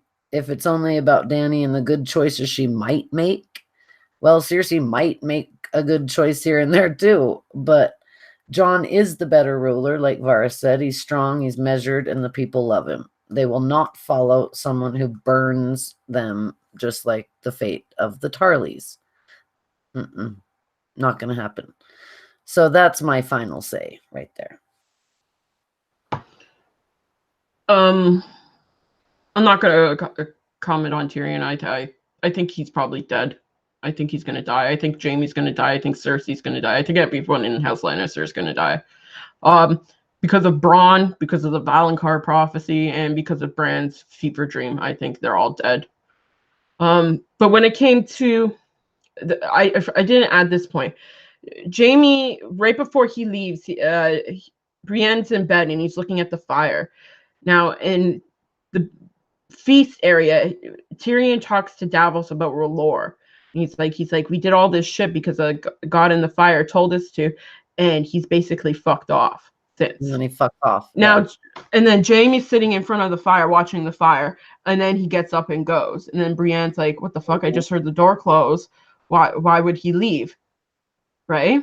It was, I found that to be a very important moment. I thought it was cool because she did mention the fire when they first had sex, right? So right. Good Ooh, that's call. good. Good call, Steffi. Good call. I like that a lot. I really do. I think that's fabulous. Let's leave it there. Is that it? Shall we? That At least if you want to talk, you can, but I got to jump off. Hold on. Let's do Okay, it. Let's do a quick hit list. Yeah. Oh, yeah, hit list. Okay. Yeah, we got to do a hit list. Who we got tonight? Tonight we had, let's see, we got a lot of people stopping by, which was so nice. Jake, Cruz, Nix, PK, Ace, Anime, Kurt, like the captain, what are you? That's stupid, that's cute. The Dog Show, who was Biotic Flux. And we had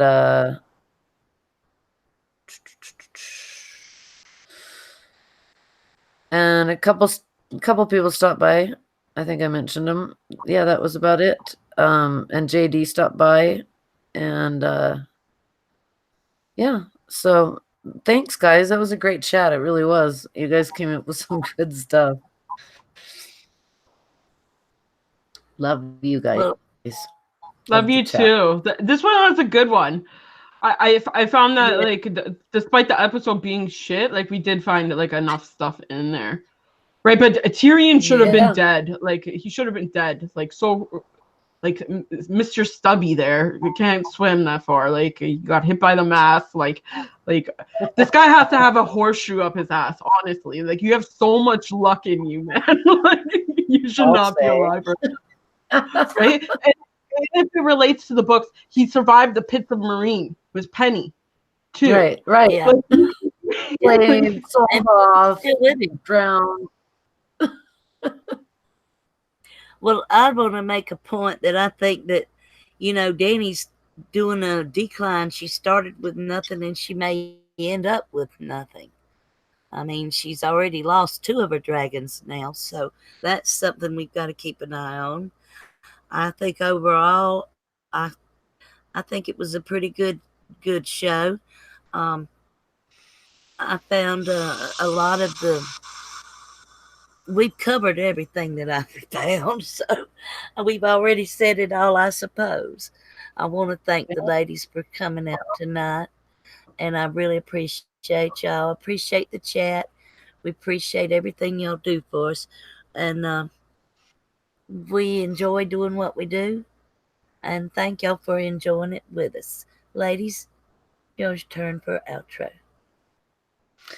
Thanks, guys, for being here. I'm at Lady Ashley from the Iron Underneath, and it's always good to see you, and this was a lot of fun. Thank you so much for being in the chat. I love you, my ladies, my she-wolves. And I'll see you next week. Yeah, great chat, ladies. I love you, ladies, too. God bless you. God bless the chat. So much fun. So much fun. I love writing on shows like this because it's shit compared to the books. And yeah, and fuck Masande too. Stupid bitch. Oh, Lord. All right. Good night, folks.